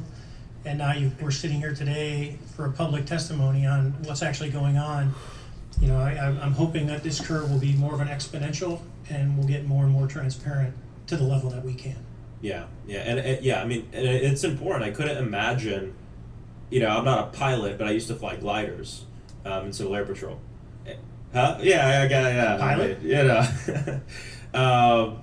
And so either way, I couldn't imagine, being in the glider and seeing something and then not feeling like I had the agency to talk about it. Mr. Graves, can you discuss the importance of seeking scientists to sit on your advisory board? Absolutely. I think ultimately this is going to be a scientific problem. And not only that, it's also an engineering problem. I've been working with the American Institute of Aeronautics and Astronautics to help them stand up a UAP integration committee to help integrate their engineering prowess into this problem. And so, yes, very much, I think this is an engineering and scientific problem as much as a national security problem. And how might Congress help to facilitate partnerships between the scientific community and the UAP focus groups within government? Well, I think one of the things they can do is to have these types of hearings to communicate to the public that this is a topic of interest. I think that there is a pseudo market, if you will, of interested capabilities and talent that want to approach this topic. And we're seeing that start to grow now. So I think continued conversation, reduction of stigma is going to allow that to flourish and allow answers to help generate themselves. 100%. Well, thank you all for being here. Thank you for your work. I think it's important that we keep our top scientific minds focused on this issue and look for ways to increase collaboration. Thank you so much. I yield back. Mr. Comer. Thank you, Mr. Chairman. Let me say I want to thank you for having this hearing, and I want to thank Mr. Burchett, Ms. Luna for leading this hearing, and with that, I yield my 5 minutes to Mr. Burchett. Thank you, Mr. Chairman. I'm going to direct this, I believe, to Mr. Grush, but if any of you all feel like you need to jump in, just jump right in. We're good. Has the U.S. government become aware of actual evidence of extraterrestrial, otherwise unexplained forms of intelligence? And if so, when do you think this first occurred? I like to use the term non-human. I don't like to denote origin. Keeps the aperture open, both scientifically. Right. Certainly, like I've discussed publicly previously, 1930s. Okay. Do you like having a P.O. box but are tired of wasting time and money driving to the post office? Sounds like someone who knows the earth is flat. People with direct first-hand knowledge and access to some of this crash retrieval, some of these crash retrieval programs, and maybe which facilities, military bases that the recovered material would be in. And I know a lot of Congress talked about we're going to go to Area 51, and there's nothing there anymore anyway. It's just and we move like a glacier. And as soon as we announce it, I'm sure the moving vans would pull up. But please. I can't discuss that publicly, but I did provide that information both to the Intel committees and the Inspector General. And we could get that in the SCIF if we were allowed to get in a SCIF with you. Would that be probably what you would think? Sure, if you had the appropriate accesses, yeah. What special access programs cover this information, and how is it possible that they have evaded oversight for so long? I do know the names. Once again, I can't discuss that publicly and how they've evaded oversight. In a closed setting, I can tell you the specific tradecraft used. All right. When do you think those programs began, and who authorized them? I do know a lot of that information, but that's something I can't discuss publicly because since all right. If any of y'all want to jump in on any of this, you're more than welcome to. What level of security clearance is required to fully access these programs? Well, anybody who has... and I say that because myself, Representative Gates and Representative Luna were basically turned away at one point at Eglin. So please go right ahead. Certainly difference between member access and say somebody like me, but anybody who has a TSSCI clearance and meets the eligibility criteria, the access adjudicative authority should be able to grant you access. Mr. Burchett, if you'll yield, so just to put a fine point on that, there's nothing that you're aware of that's above special access program classification. It's a misnomer that there's anything actually above top secret. Executive Order 13526 delineates the classification levels. Right, but I draw a point on that because we can have access to those programs, and so the notion that we're not being given that access sort of defies our typical muscle memory here in Congress. Thank you, Mr. Burchett. I'll go back to you. Thank you, Mr. Gates. Along those lines, Title 10, you may not know this or not, but Title 10 and Title 50 authorization, they seem to say they're inefficient. So who gets to decide this, in your opinion, in the past? It's a group of career senior executive officials. Okay, are they government officials? Both in and out. Do what? Both in and out of government, and that's about as far as I can go there. Yeah. All right, well, that leads to my next question. Which private corporations are directly involved in this program? How much taxpayer money has been invested in these programs, to your knowledge? Billions. We know we audit the Pentagon every year. Trillions. And I've been here 5 years, and they fail the dadgum thing every year. They lose over $1 billion a year, we think, and I was told the Department of Defense maybe 60% of their assets are unaccounted for, whatever the heck that means. In the public sector, you go to jail for that kind of crap. So tell me. Yeah, I know when I'm a dollar off on my DTS travel voucher, I get hammered, but seems like it doesn't work the other way. If you right? sell over Yeah. if you sell over $600 worth of stuff on eBay, now you get a call from the IRS. So, please, what corporations? Yeah, I don't know the specific metrics towards the end of your question. The specific corporations I did provide to the committees in specific divisions, and I spent 11 and a half hours with both Intel committees. So. Okay, has there been an active U.S. government disinformation campaign to deny the existence of unidentified aerial phenomena? And if so, why? I can't go beyond what I've already espoused publicly about that.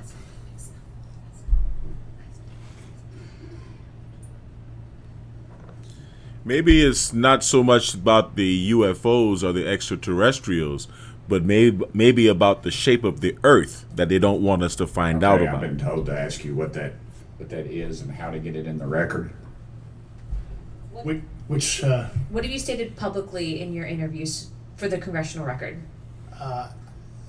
If you reference my News Nation interview, and I talk about a multi-decade, campaign to disenfranchise public interest, basically. Yeah. I apologize, Mr. Chairman. I yield back negative 21 seconds. Thank you. Ms. Ocasio-Cortez? Thank you, Mr. Chairman, and thank you to our witnesses for coming here today. I do concur with the ranking member as well as several other members here on this committee that this is a committee for whistleblowers and for the protection of whistleblowers as well. So we understand what you're putting on the table here and what you're putting on the line here, and we thank you for that. Mr. Grush, you sat on the Unidentified Anomalous Phenomenon Task Force created in the 2020 NDAA, correct? Yes. There have been some things that have been mentioned here during this hearing that I wanted to pick up on. Mr. Graves, you mentioned specifically during the answers to one of your questions, you named Boeing contractors being engaged in an incident regarding this red cube about a football field wide. I was wondering if you could speak a little bit about the interaction, or Mr. Grush, either of you, the interactions between defense contractor companies and any UAP related programs or activities. So I'll just say that the information about the contractor themselves were provided by a witness, and I have no particular detail in that relationship. Mr. Grush. Join AARP for $12 for your first year when you select automatic renewal. The kind of general unclass wave tops, certainly the contractors, are the metal benders, so to speak. They're the ones actually doing specific performance on government contracts. Are they required to issue any disclosure regarding UAP sightings, or do they engage in any reporting around this? In terms of the contractors? Yes. Not that I'm aware of. They do not. Okay. Now, when it comes to notification that you had mentioned about IRAD programs, we have seen defense contractors abuse their contracts before through this committee. I have seen it personally, and I have also seen the notification requirements to Congress abused. I am wondering, one of the loopholes that we see in the law is that there is, at least from my vantage point, is that depending on what we're seeing, is that there are no actual definitions or requirements for notification. What methods of notification did you observe? Like when they say they notified Congress, how did they do that? Do you have insight into that? For certain IRAD activities, I can only think of ones conventional in nature. Sometimes they flow through certain, I'll just say, SAP programs that have cognizant authority over the Air Force or something, and those are congressionally reported compartments, but IRAD is literally internal to the contractor, so as long as it's money, either profits, private investment, etc., they can do whatever they want. To put a finer point on it, when there is a requirement for any agency or company to notify Congress, do they contact the chairman of a committee? Do they get them on the phone specifically? Is this through an email to hypothetically a dead email box? A lot of it comes through what they call the PPR, Periodic Program Review process. If it's a SAP or Controlled Access Program Equity, and then those go to the specific committees, whether it be the SAS, CASC, HISI. Thank you. I apologize. I just, my time is limited. Mr. Graves, one of your main concerns is that the FAA currently does not have an official process to receive reports of UAP from pilots or others, correct? Correct. And in your experience, what data should the Aero program prioritize for potential collection? We have, location, date, time, but are there other specific characteristics that should be included in these reports? Certainly. I think that there's two categories that would be important. One would be kinematics and understanding the specifics of how the vehicle or objects are moving. And the second would be a more zoomed out approach of being able to look at origin and destination before the incident, as well as getting a better contextual understanding of how these objects are interacting with each other. Mm-hmm. Thank you. Now, because I only have a minute left, I apologize, we only have 5 minutes today, but for the record, if you were me, where would you look? Titles, programs, departments, regions, if you could just name anything. And I put that as an open question to the three of you. I'd be happy to give you that in a closed environment. I can tell you specifically. Thank you. Commander Fravor? I would say, and I've told people that you have to know where to look. They're not going to divulge it to you because of the classification levels. But if you know where to look and who to talk to, which is exactly where Mr. Grush can point you, then you have them. Okay. Mr. Graves? I was an operator, so I was depending on folks like Mr. Grosh to do that homework. Okay. Thank you very much. I yield back to the chair. Mr. Biggs? Thanks, Mr. Chairman. I thank the witnesses for being here today. I'm over here. Thank you so much for being here. I want to get into specifics here, and the reason I'm going to go this way is because you've talked a bit about what I would call misdirection by official U.S. government with regard to UAPs, right? And so I'm going to get to that in a second. But last week, White House NSC spokesman John Kirby stated that UAPs are having an impact on our training ranges and need to be treated as a legitimate issue. Do you concur with the statements? That's for each of you. Yes. Yes. Yes. Okay. Now, having said that, I'm going to take you to specific instances around the Phoenix Valley, because that's where I live. And in '97, we had the famous Phoenix Light case. I don't know if any of you are familiar with that. Arizona. There were two things that went along with that, and the explanation was military training range off Luke and the Barry Goldwater Range. Do you know anything different other than the official explanation of those lights? Only what's in the public vernacular about it. That was outside the scope of my duties. And if we wanted to, just my question along with my colleague from New York, Ms. Ocasio-Cortez, if we wanted to find out more about that, where would we go to find the files, and who would we address? That's a good question. You tell me we need to go to a SCIF, so you can tell us in a SCIF. I could potentially give you a vector on that. That specific case, I'm familiar with it in terms of public, but I give you a vector in a closed environment, yeah. That would be good, thank you. So if it's true that UAPs are having an impact on training ranges, and this administration considers it to be a legitimate issue, what steps can Congress take to address training range impacts? And I say that having two very large training ranges in my state. And so we'll start with Mr. Graves and going down the panel. Some of the initial procedures have been implemented, such as within the United States Navy, that have a range failure report that gathers information from pilots. I understand that a service-wide reporting mechanism is still pending. However, that would be a great next step, not only for gathering information, but for showing the troops that it is an acceptable topic and reducing the stigma. Okay, please, all of you continue. Yeah, as a recipient of a lot of those training range reports, sometimes we only get contextual kind of oral reporting. It'd be nice if they attached all sensor data and there's a system in place that can handle multiple classifications of data. And that's an issue with the F-35, right? That jet was never built to be an ISR platform. And it's a pain in the, we'll just say butt, to get that data off, so, yeah. Great, thank you. Yeah, I would agree with the previous two. Being a user of those training ranges, that the data has to be out there. You have to acknowledge that you're seeing them, and then you have to collect the data. Right now, you get the report, someone says, I saw something, but no one collects the radar data to back it up and do research. Okay. Do you believe that the 2019 classification guidelines for UAPs interferes with the federal government's ability to be transparent with the American people? And do you think we need to be more transparent with the American people? Mm-hmm. All of you, yeah. I'll say yes to that. Yeah, I'm familiar with the at least the UAP Task Force 2019 Security Classification Guide. I think it's fair. I did actually help author that with the. You got a bias that Yeah. way. Then. Well, I will say I'll call it a lazy attitude about declassifying videos. I mean, I've seen some of the videos of the recent shoot down, and I saw no reason that couldn't have been released as long as they mask some data.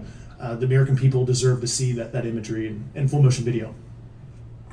The first time you made a Wow. sale online was also the first time you heard of a town named Dinosaur. We just got an order from Dinosaur. Wow. I would think, well, in my opinion, I will say things are overclassified. I know for a fact the video or the pictures that came out in the 2020 report that had the stuff off the East Coast, they were taken with an iPhone off the East Coast. A buddy of mine was one of the senior people there, and he said they were originally classified to TSSCI. And my question to him was, what's TSSCI about these? They're an iPhone Right. literally off the vacapes. That's not TSSCI. So they're overclassified, and as soon as they do that, they go in a vault, and then you all have to look for them. Yeah, so with the overclassification, that may be one way. Are there other ways that the DoD or intelligence agencies are keeping this information from the American people or even from Congress? I think part of that has been not encouraging reporting. If the problem is not something that can be measured, it's not something that's going to be fixed. Okay, very good. Well, I'm out of time, and I thank you, Mr. Chairman, and I yield back. First of all, without objection, Representative Nick Langworthy of New York has waived on the subcommittee for purpose of questioning witnesses at today's subcommittee hearing. And then we go to Mr. Burleson. Thank you, Mr. Chairman. Appreciate you guys coming out today, testifying. Look, I've been here for 6 months, and I'm pretty skeptical. I don't trust anything in this town. And so I think that's because I'm from Missouri. You've got to show me, right? With that being said, there's been a lot of things that have been said in the public, Mr. Grush, and so I want to get down to, if we can, some specifics, right? So at one Here's point you where it said gets that good. There has been harmful activity or aggressive activity. Has any of the activity been aggressive, been hostile in your reports? I know of multiple colleagues of mine that got physically injured. Wow. And the activity. Wow. By UAPs or by people within the federal government? Both. Okay, so there has been activity by alien or non-human technology and or beings that has caused harm to humans. I can't get into the specifics in an open environment, but at least the activity that I personally witnessed, and I have to be very careful here because they tell you never to acknowledge tradecraft, right? So what I personally witnessed, myself and my wife, was very disturbing. Wow. Okay. One of my constituents actually sent this next question, and I figured I'd ask it since I had the same thought. You've said that the U.S. has intact spacecraft. You said that the government has alien bodies or alien species. Have you seen the spacecraft? Listen to this. I have to be careful to describe what I've seen firsthand and not in this environment, but I can answer that question behind closed doors here. And have you seen any of the bodies? That's something I've not witnessed myself. Okay, and so with that being said, the other statement that has been made that was intriguing to me it's intriguing because my view has been that we are billions of light years away from any other system, and the concept that an alien species that's technologically advanced, that's an enough to assumption, travel billions of light years, gets here and somehow is incompetent enough to not survive Earth or crashes is something that I find a little bit far-fetched. And with that being said, you have mentioned that there's interdimensional potential. Could you expound on that? I got to answer your first question, and I'm here as a fact witness and expert, but I will give you a theoretical framework, at least to work off, to kind of espouse crashes, regardless of your level of sentience, right? Planes crash, cars crash, n number of sorties, however high, a small percentage are going to end in mission failure, if you will, as we say in the Air Force. And then in terms of multidimensionality, that kind of thing, the framework that I'm familiar with, for example, is something called the holographic principle. It derives itself from general relativity and quantum mechanics, and that is, if you want to imagine a 3D object such as yourself casting a shadow onto a 2D surface, that's the holographic principle. So you can be projected, quasi-projected from higher dimensional space to lower dimensional. It's a scientific trope that you can actually cross, literally, as far as I understand, but there's probably guys with PhDs that we could probably argue about that. But you have not seen any documentation that that's what's occurring. Only a theoretical framework discussion. Yes. Okay. Okay. Occam's razor is that these aircraft have they been identified that they are being produced by domestic military and contractors? Is there any evidence that that's what's being recovered?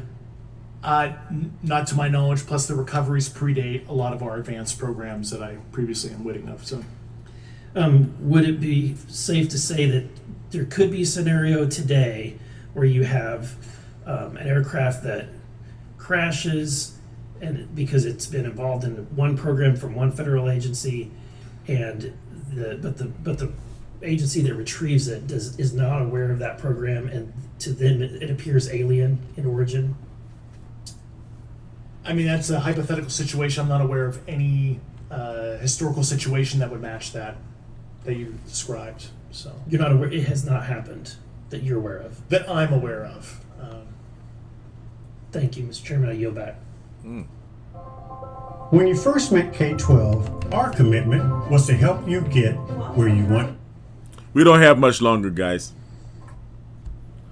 This is actually about the end of Several this months video. ago, my office received a protected disclosure from Eglin Air Force Base indicating that there was a UAP incident that required my attention. I sought a briefing regarding that episode and brought with me Congressman Burchett and Congresswoman Luna. We asked to see any of the evidence that had been taken by flight crew in this endeavor and to observe any radar signature as well as to meet with the flight crew. We were not afforded access to all of the flight crew. And initially, we were not afforded access to images and to radar. Thereafter, we had a bit of a discussion about how authorities flow in the United States of America, and we did see the image.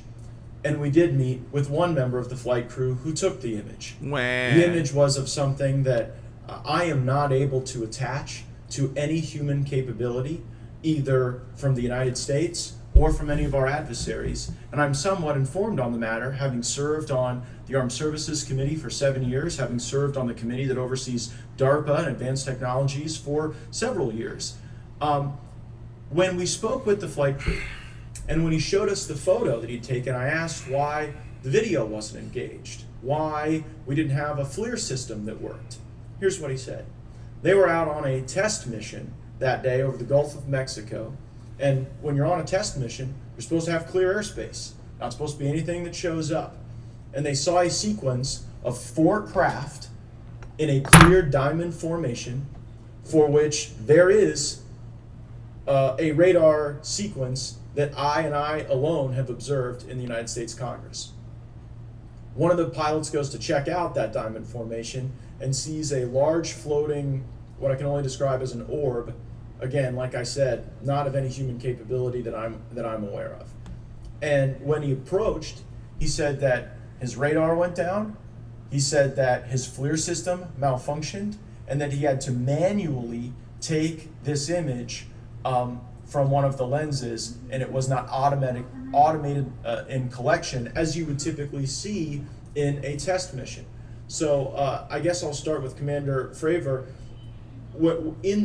How should we think about the fact that this craft that was approached by our pilot had the capability of disarming a number of the sensor and collection systems on that craft. Well, I think this goes to that national security side. You can go back through history of things showing up at certain areas and disabling our capabilities, which is disheartening. And for us, I mean, like I said, it completely disabled the radar on the aircraft when it tried to do it. And the only way we could see it is passively, which is how we got that image. So I think that's a concern on what are these doing, not only how they operate, but their capabilities inside to do things like this. And how should we think about four craft moving in a very clear formation, equidistant from one another, in a diamond? In all of the phenomenon, perhaps, Mr. Grave, that you've analyzed, have we ever seen multiple craft in a single formation? I have one particular case, and that was during the gimbal incident. The recording on the AT FLIR system shows a single object that rotates. You hear the pilots refer to a fleet of objects that is not visible on the FLIR system, and that was something that I witnessed during the debrief as part of the radar data on the situational awareness page. I would like to add, however, Congressman, there's a small bit of anger, I would say. I would feel that those pilots are still facing that difficulty in reporting this topic, and they don't have the tools to be able to mitigate this issue. It just goes to show how serious this is and why this is such an important issue for our pilots and for our nation. It was stated explicitly to me by these test pilots that if you have a UAP experience, the best thing you can do for your career is forget it and not tell anyone. Because any type of reporting, either above the surface or below the surface, does have a perceived consequence to these people, and that is a culture we must change if we want to get to the truth. Mr. Chairman, I would observe that perhaps as we move forward from this hearing, there are some obvious next steps. Every person watching this knows that we need to meet with Mr. Grush in a secure, compartmentalized facility so that we can get fulsome answers that do not put him in jeopardy and that give us the information we need. Second, I would suggest that the radar images that were collected of this formation of craft out of Eglin Air Force Base, and specifically the actual image taken by the actual flight crew that we can actually validate, be provided to the committee, subpoenaed if necessary, so that we're able to track how to get this type of reporting and analysis done in a more fulsome way. That would be my recommendation, humbly, as a guest here of the Fine Oversight Committee. I yield back. Ms. Mays? Thank you, Mr. Chairman, and good morning to our witnesses who are testifying today. I want to thank each of you for being here to discuss a topic of grave importance to our national security. Earlier this year, a Chinese spy balloon was shot down off the coast of my home state of South Carolina. Since the Roswell incident in 1947, many Americans have wondered about the dangers of unknown objects crisscrossing our skies. Whether these are UAPs or weather phenomena, advanced technology from American allied or enemy forces, or something more out of this world. So my first question, I have several questions, and if we could just be quick on these first two, I'm going to ask each of you the same question, and then I'll get to each of you individually.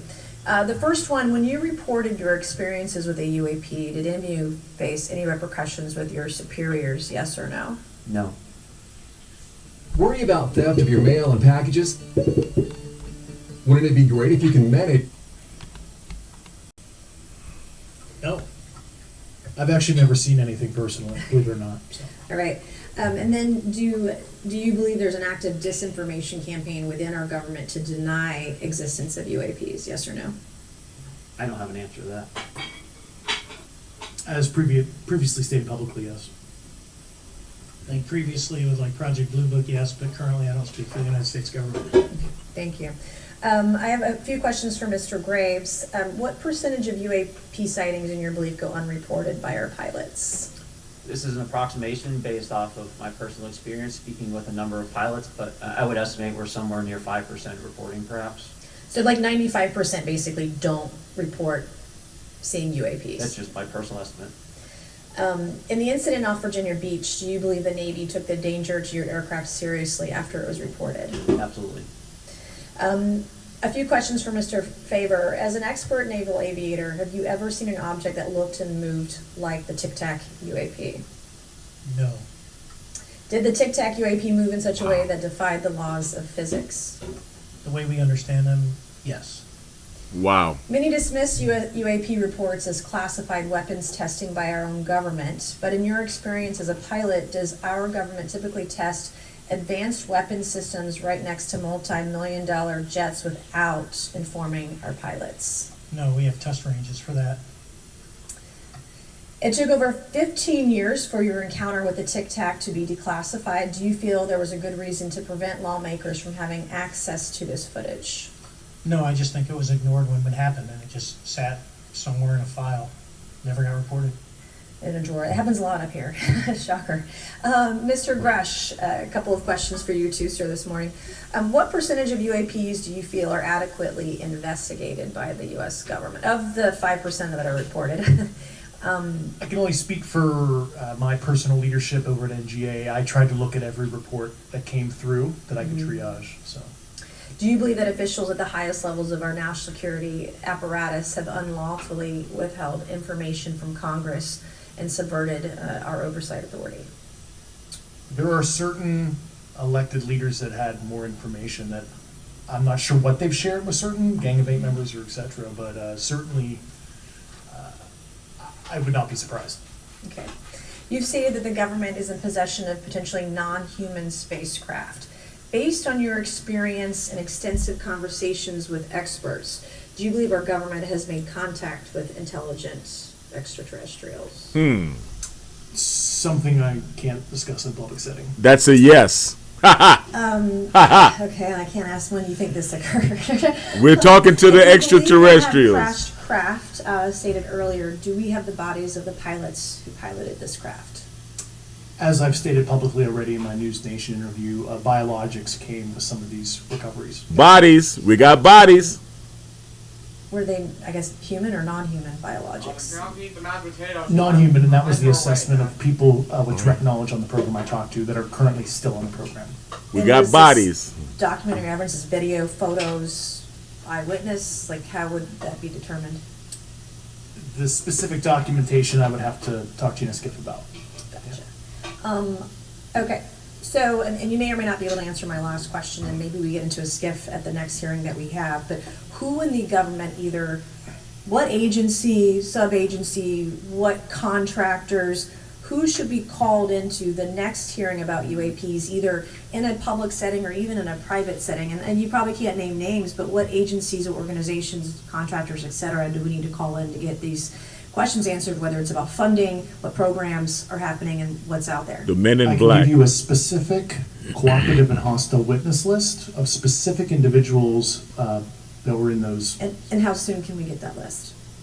I'm happy to provide that to you after the hearing. Super, thank you, and I yield back. Wow. He came with his homework done. Now we have Mr. Lang with his youth.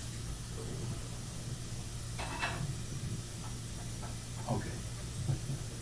Thank you very much. I'd like to thank all of the witnesses for being here today to discuss this very unique topic. And I'd like to jump right into my questions if you don't mind. Commander Fravor, can you briefly describe your background? Yeah, I was an enlisted Marine, Naval Academy graduate, Navy, flew for 18 years, got a master's from the University of Houston, and I've worked in the private sector for the last, 16 years, 17 years. I do a lot of defense work. So really gold-plated credentials.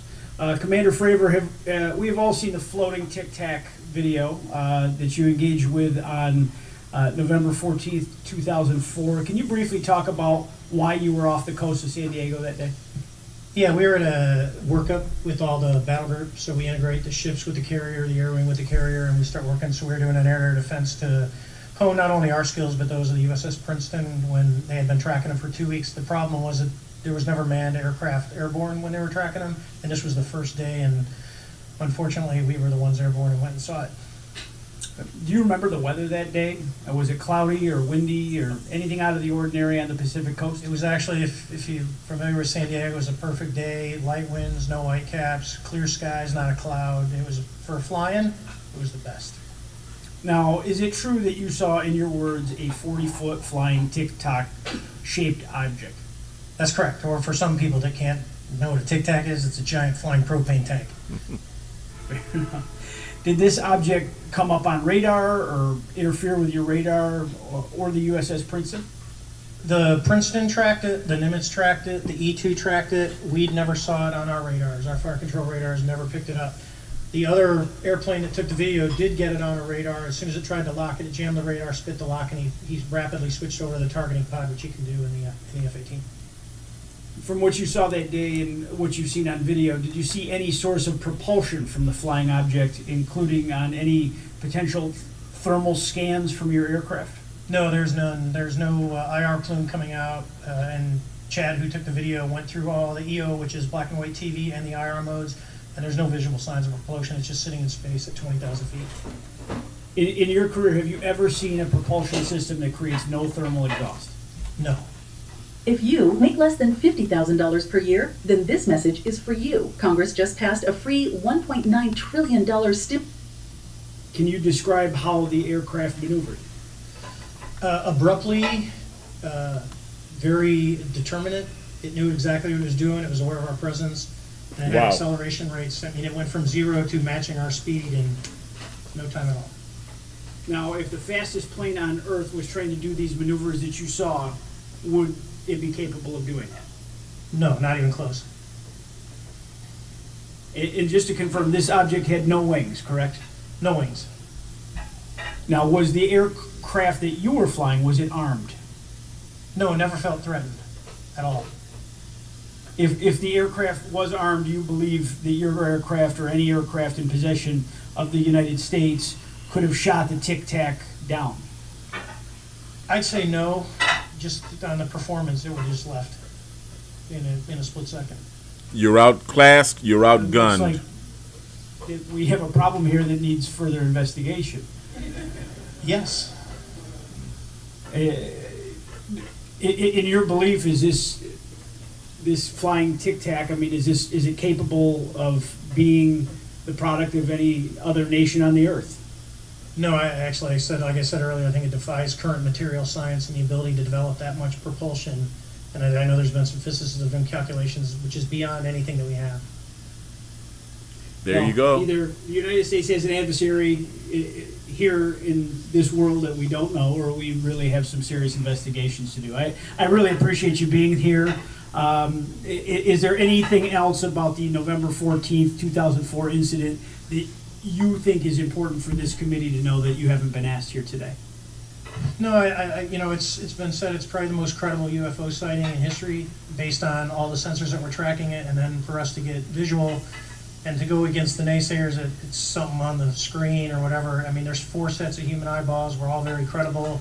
Of the 6 of us that were involved in the thing, including the video, every one of us is going to do 20 plus years in the military in very responsible positions. So I'd say the world needs to know that. It's not a joke. Thank you very much for your testimony here today for all of you, and I yield back, Mr. Chairman. Mr. Douglas. We're not alone, and we're not the Thank smartest you, Mr. kids Chairman, on the block. And thank you all for being here and the courage it took to come forward and again, the sacrifice that each of you have made. I serve on the National Security Subcommittee for the Financial Services Committee, so I really want to stay in the national security lane, if I may. So when we think about traditional adversaries and both us towards them and them towards us, we probe their capabilities. We look for weaknesses, and we collect that data, that reconnaissance for in the event we need it in the future. For each of you, yes or no question, based off of your own experience or the data that you've been privy to, is there any indication that these UAPs could be essentially collecting reconnaissance information? Mr. Graves? Yes. Mr. Grush? Fair assessment, yeah. Mr. Fravor? Very possible. Again, in the national security vein, is it possible that these UAPs would be probing our capabilities? Yes or no, Mr. Graves? Of course. Grush? Yes. Fravor? Definitely. Is it possible that these UAPs are testing for vulnerabilities in our current systems? Yes. Yes. And they're finding them. Do you feel, based off of your experience and the information that you've been privy to, that these UAPs provide an existential threat to the national security of the United States? Mr. Graves? Potentially. Yes, sir, potentially. Same answer, potentially. Yeah, I'd say definitely, potentially. Mr. Graves and Fravor, in the event that your encounters had become hostile, would you have had the capability to defend yourself, your crew, your aircraft? Absolutely not, sir. No. Is based off of the information that you've been privy to, is there any indication that these UAPs are interested in our nuclear technology and capabilities? Yes. By external observation, sure, that could be a fair assessment, yeah. Yes. Is there any indication the Department of Energy is involved in UAP data collection and housing? I don't have an answer. I can't confirm or deny that in public setting. And could you do it in a secure setting? Yes. Mr. Fraser? No, I don't know. That's a yes.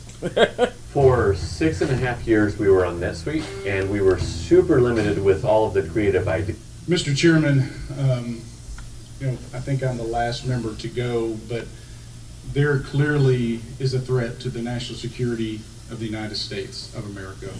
As members of Congress, we have a responsibility to maintain oversight and be aware of these activities so that, if appropriate, we take action.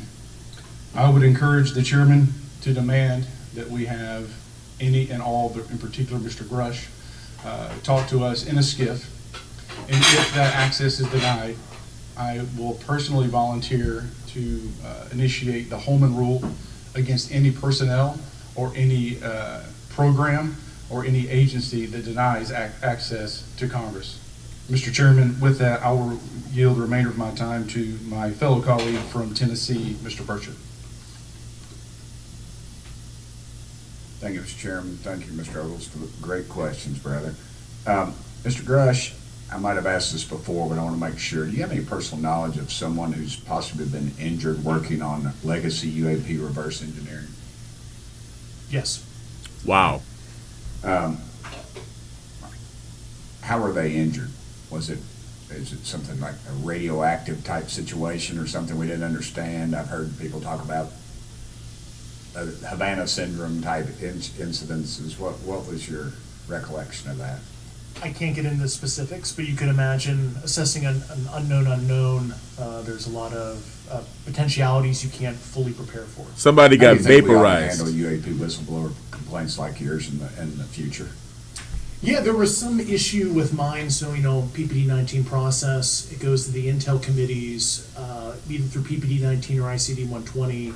There's not a good way for the Intelligence Community Inspector General to provide that to other committees. And I asked my information to be sent to the House and Senate Armed Services Committee because there are Title X equities at play, but there was no smooth process to do so. Yeah. That's a trash can. Are you aware of any individuals that are participating in reverse engineering programs for non-terrestrial craft? Personally, yes. Mm-hmm. Do you know any that would be willing to testify if there were protections for them? Certainly closed door and assurances that breaking their NDA, they're not going to get administratively punished for so. Yeah. I yield. Sure. Thank you. Wow. We're going to do something a little bit out of the ordinary here. We're going to give 3 people a chance, an additional 3 minutes. So Mr. Burchett, do you want to keep going? Why don't you come back to me, Mr. Chairman? Miss Luna, is she on that list? Sure. Chairman, I'd like to submit for the record an article by News Nation, and it follows Mr. Grush's full interview for the record. Without objection. Thank you. Mr. Grush, why is it that you refer to the phenomenon as non-human intelligence? Why deviate from the basis of extraterrestrial life? I think the phenomenon is very complex, and I like to leave an open mind analytically to specific origin. The Earth is flat. Are you referring? Can you elaborate on that for those that might? If it's a traditional extraterrestrial origin or something else that we don't quite understand from either a biological or astrophysics perspective, I just like to keep an open mind on what it could be. Yeah. Okay, and referring to your News Nation interview, you had referenced specific treaties between governments Article 3 of the Nuclear Arms Treaty with Russia identifies UAPs. It specifically mentions them.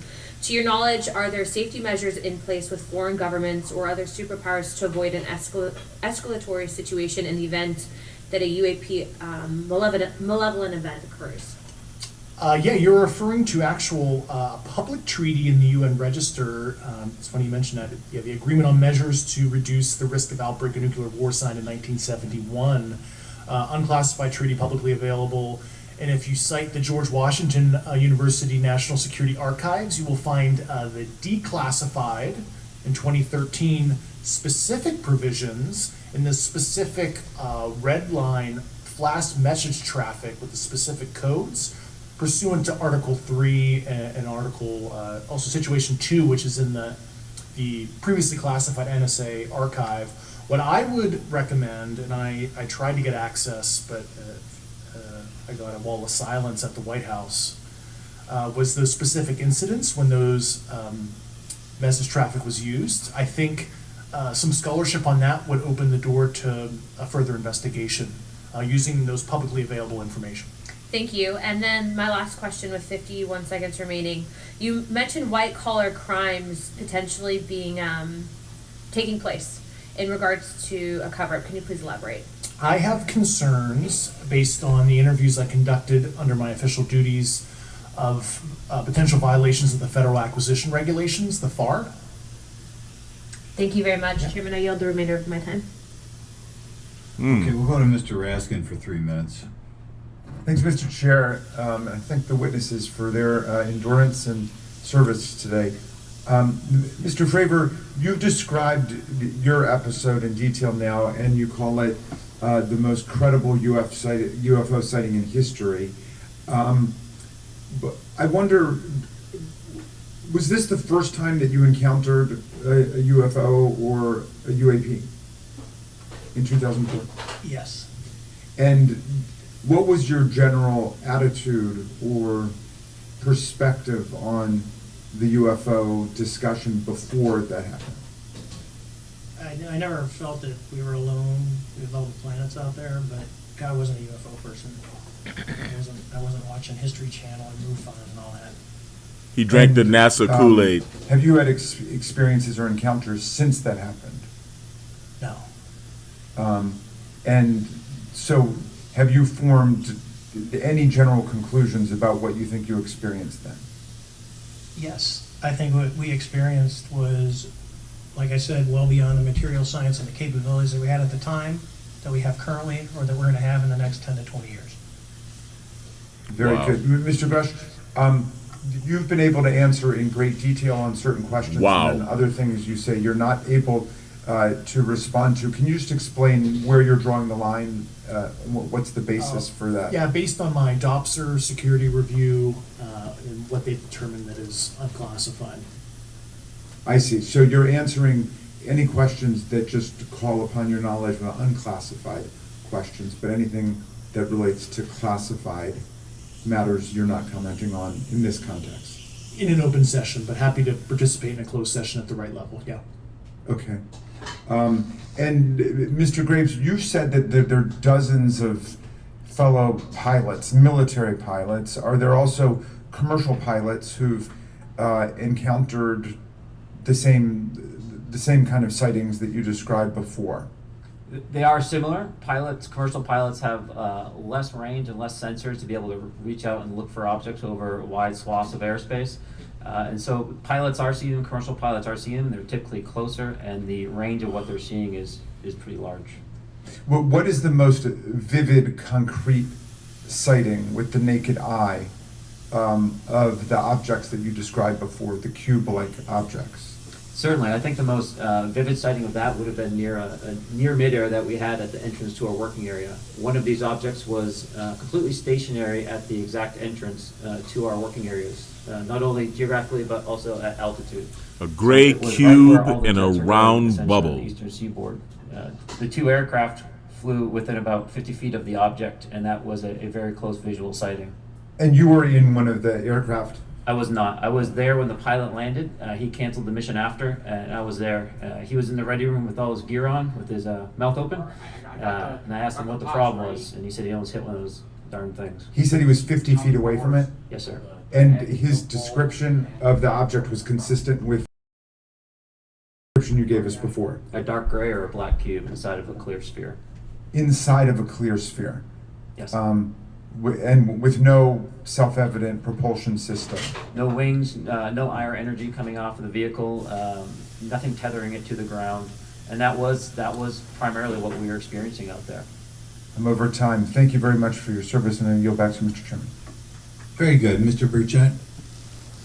Thank you, Mr. Chairman. This is for all three of y'all, starting with Mr. Graves. Why did you come forward on this issue? I came forward because I felt that my colleagues did not have a way to mitigate this safety threat, and I wanted to help them. I was trained as an aviation safety officer by the Navy, and it just felt right. I felt like I had to help the folks that were still flying and dealing with this. Mr. Grush?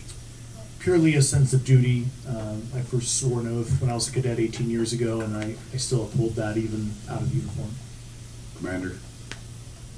I was pestered by a friend, and I asked why, and he said, "You're the one person that they can't discredit, and you'll add credibility to the New York Times article." And so after about 6 times, I said, "Okay." Yeah. He's honest. This town isn't made, unfortunately, by people like y'all.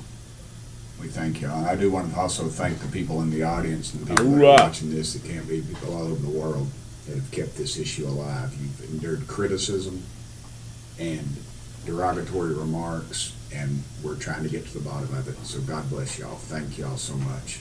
We really appreciate you guys and gals. Yeah, they deserve it.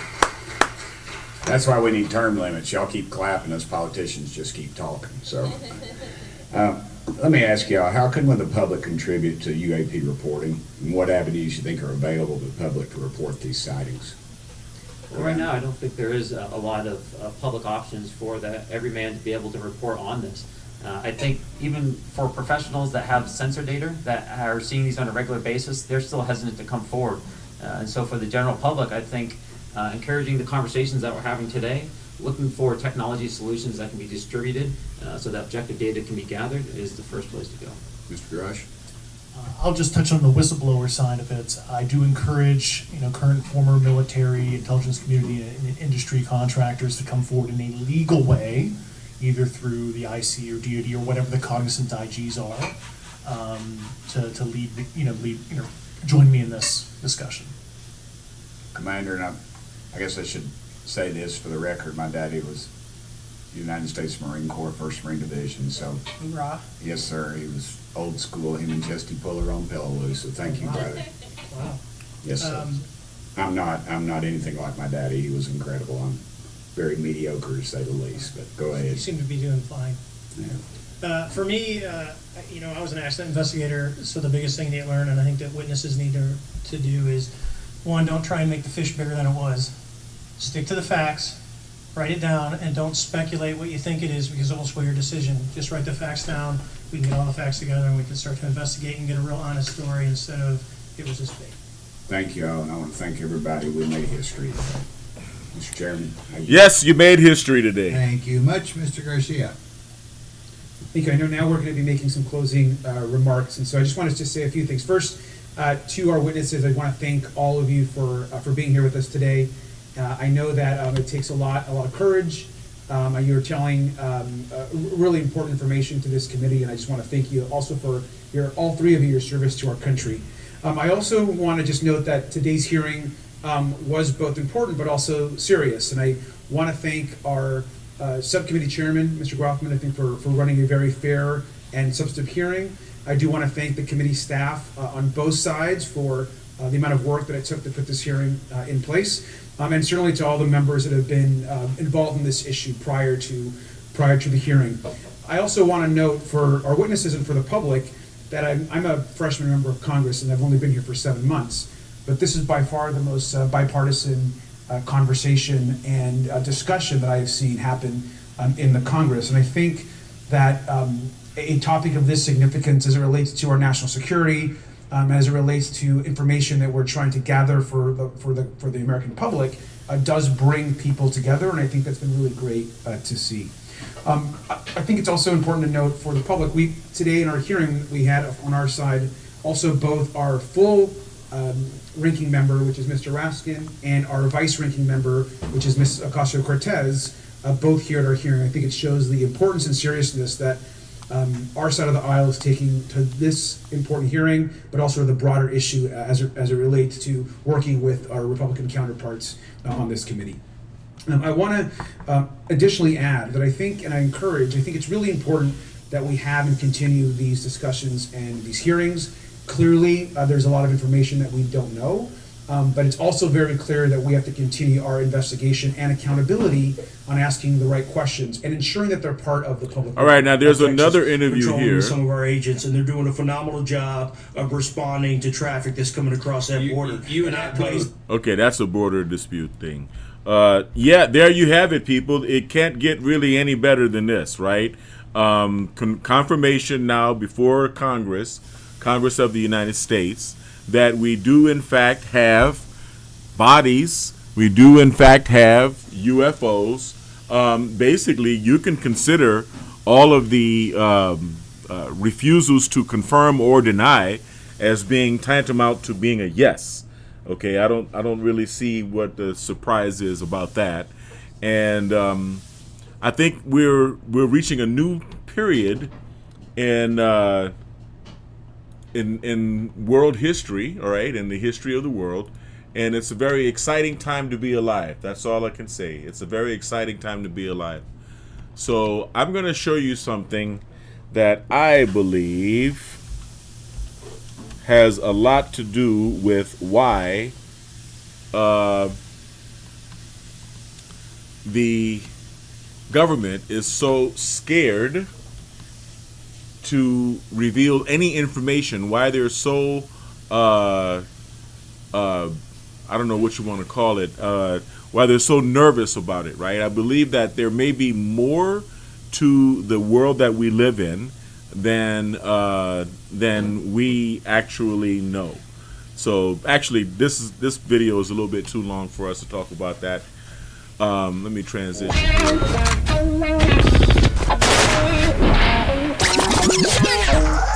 Yeah, so anyway, thanks for joining. I really appreciate it, and thanks you for patiently waiting through this. I know this was kind of long, and we're talking about the government, so it can be kind of drawn out and kind of tedious. But I think this is very important. I think today is a very important day. It's the day that we finally start to talk openly about the whole UFO phenomenon, and we embrace the possibility, well, not only the possibility, the definite reality that we are not alone in this world, in this universe.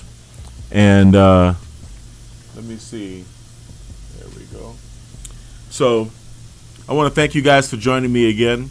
You know, I don't like talking about people's sex lives. I don't like talking about dating. I don't like talking about the troubles between men and women in the modern age.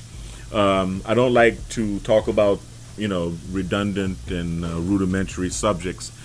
I like to come to you with things that make sense, and things that are intelligent, and things that are worth making a video about, and things that are worth watching a video about. Now, normally my thing is holistic health. Holistic health does lead you into the Twilight Zone area, and it does also lead you into being kind of a conspiracy theorist, especially nowadays, right?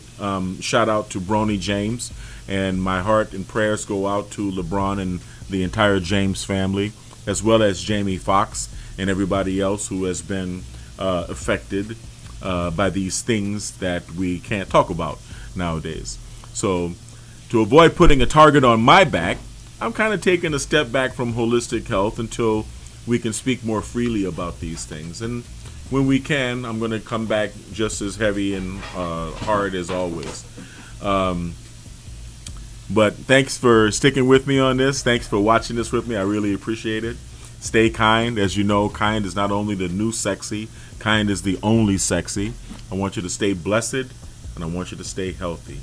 Thank you, and have a wonderful hump day.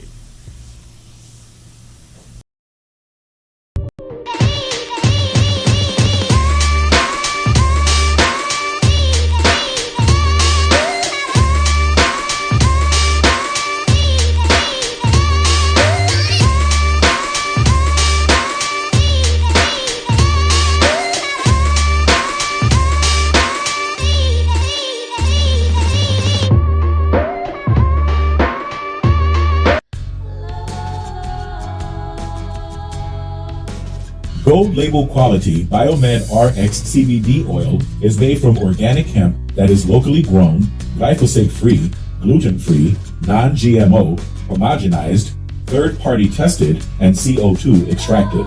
Visit www.biomedrxcbd.com.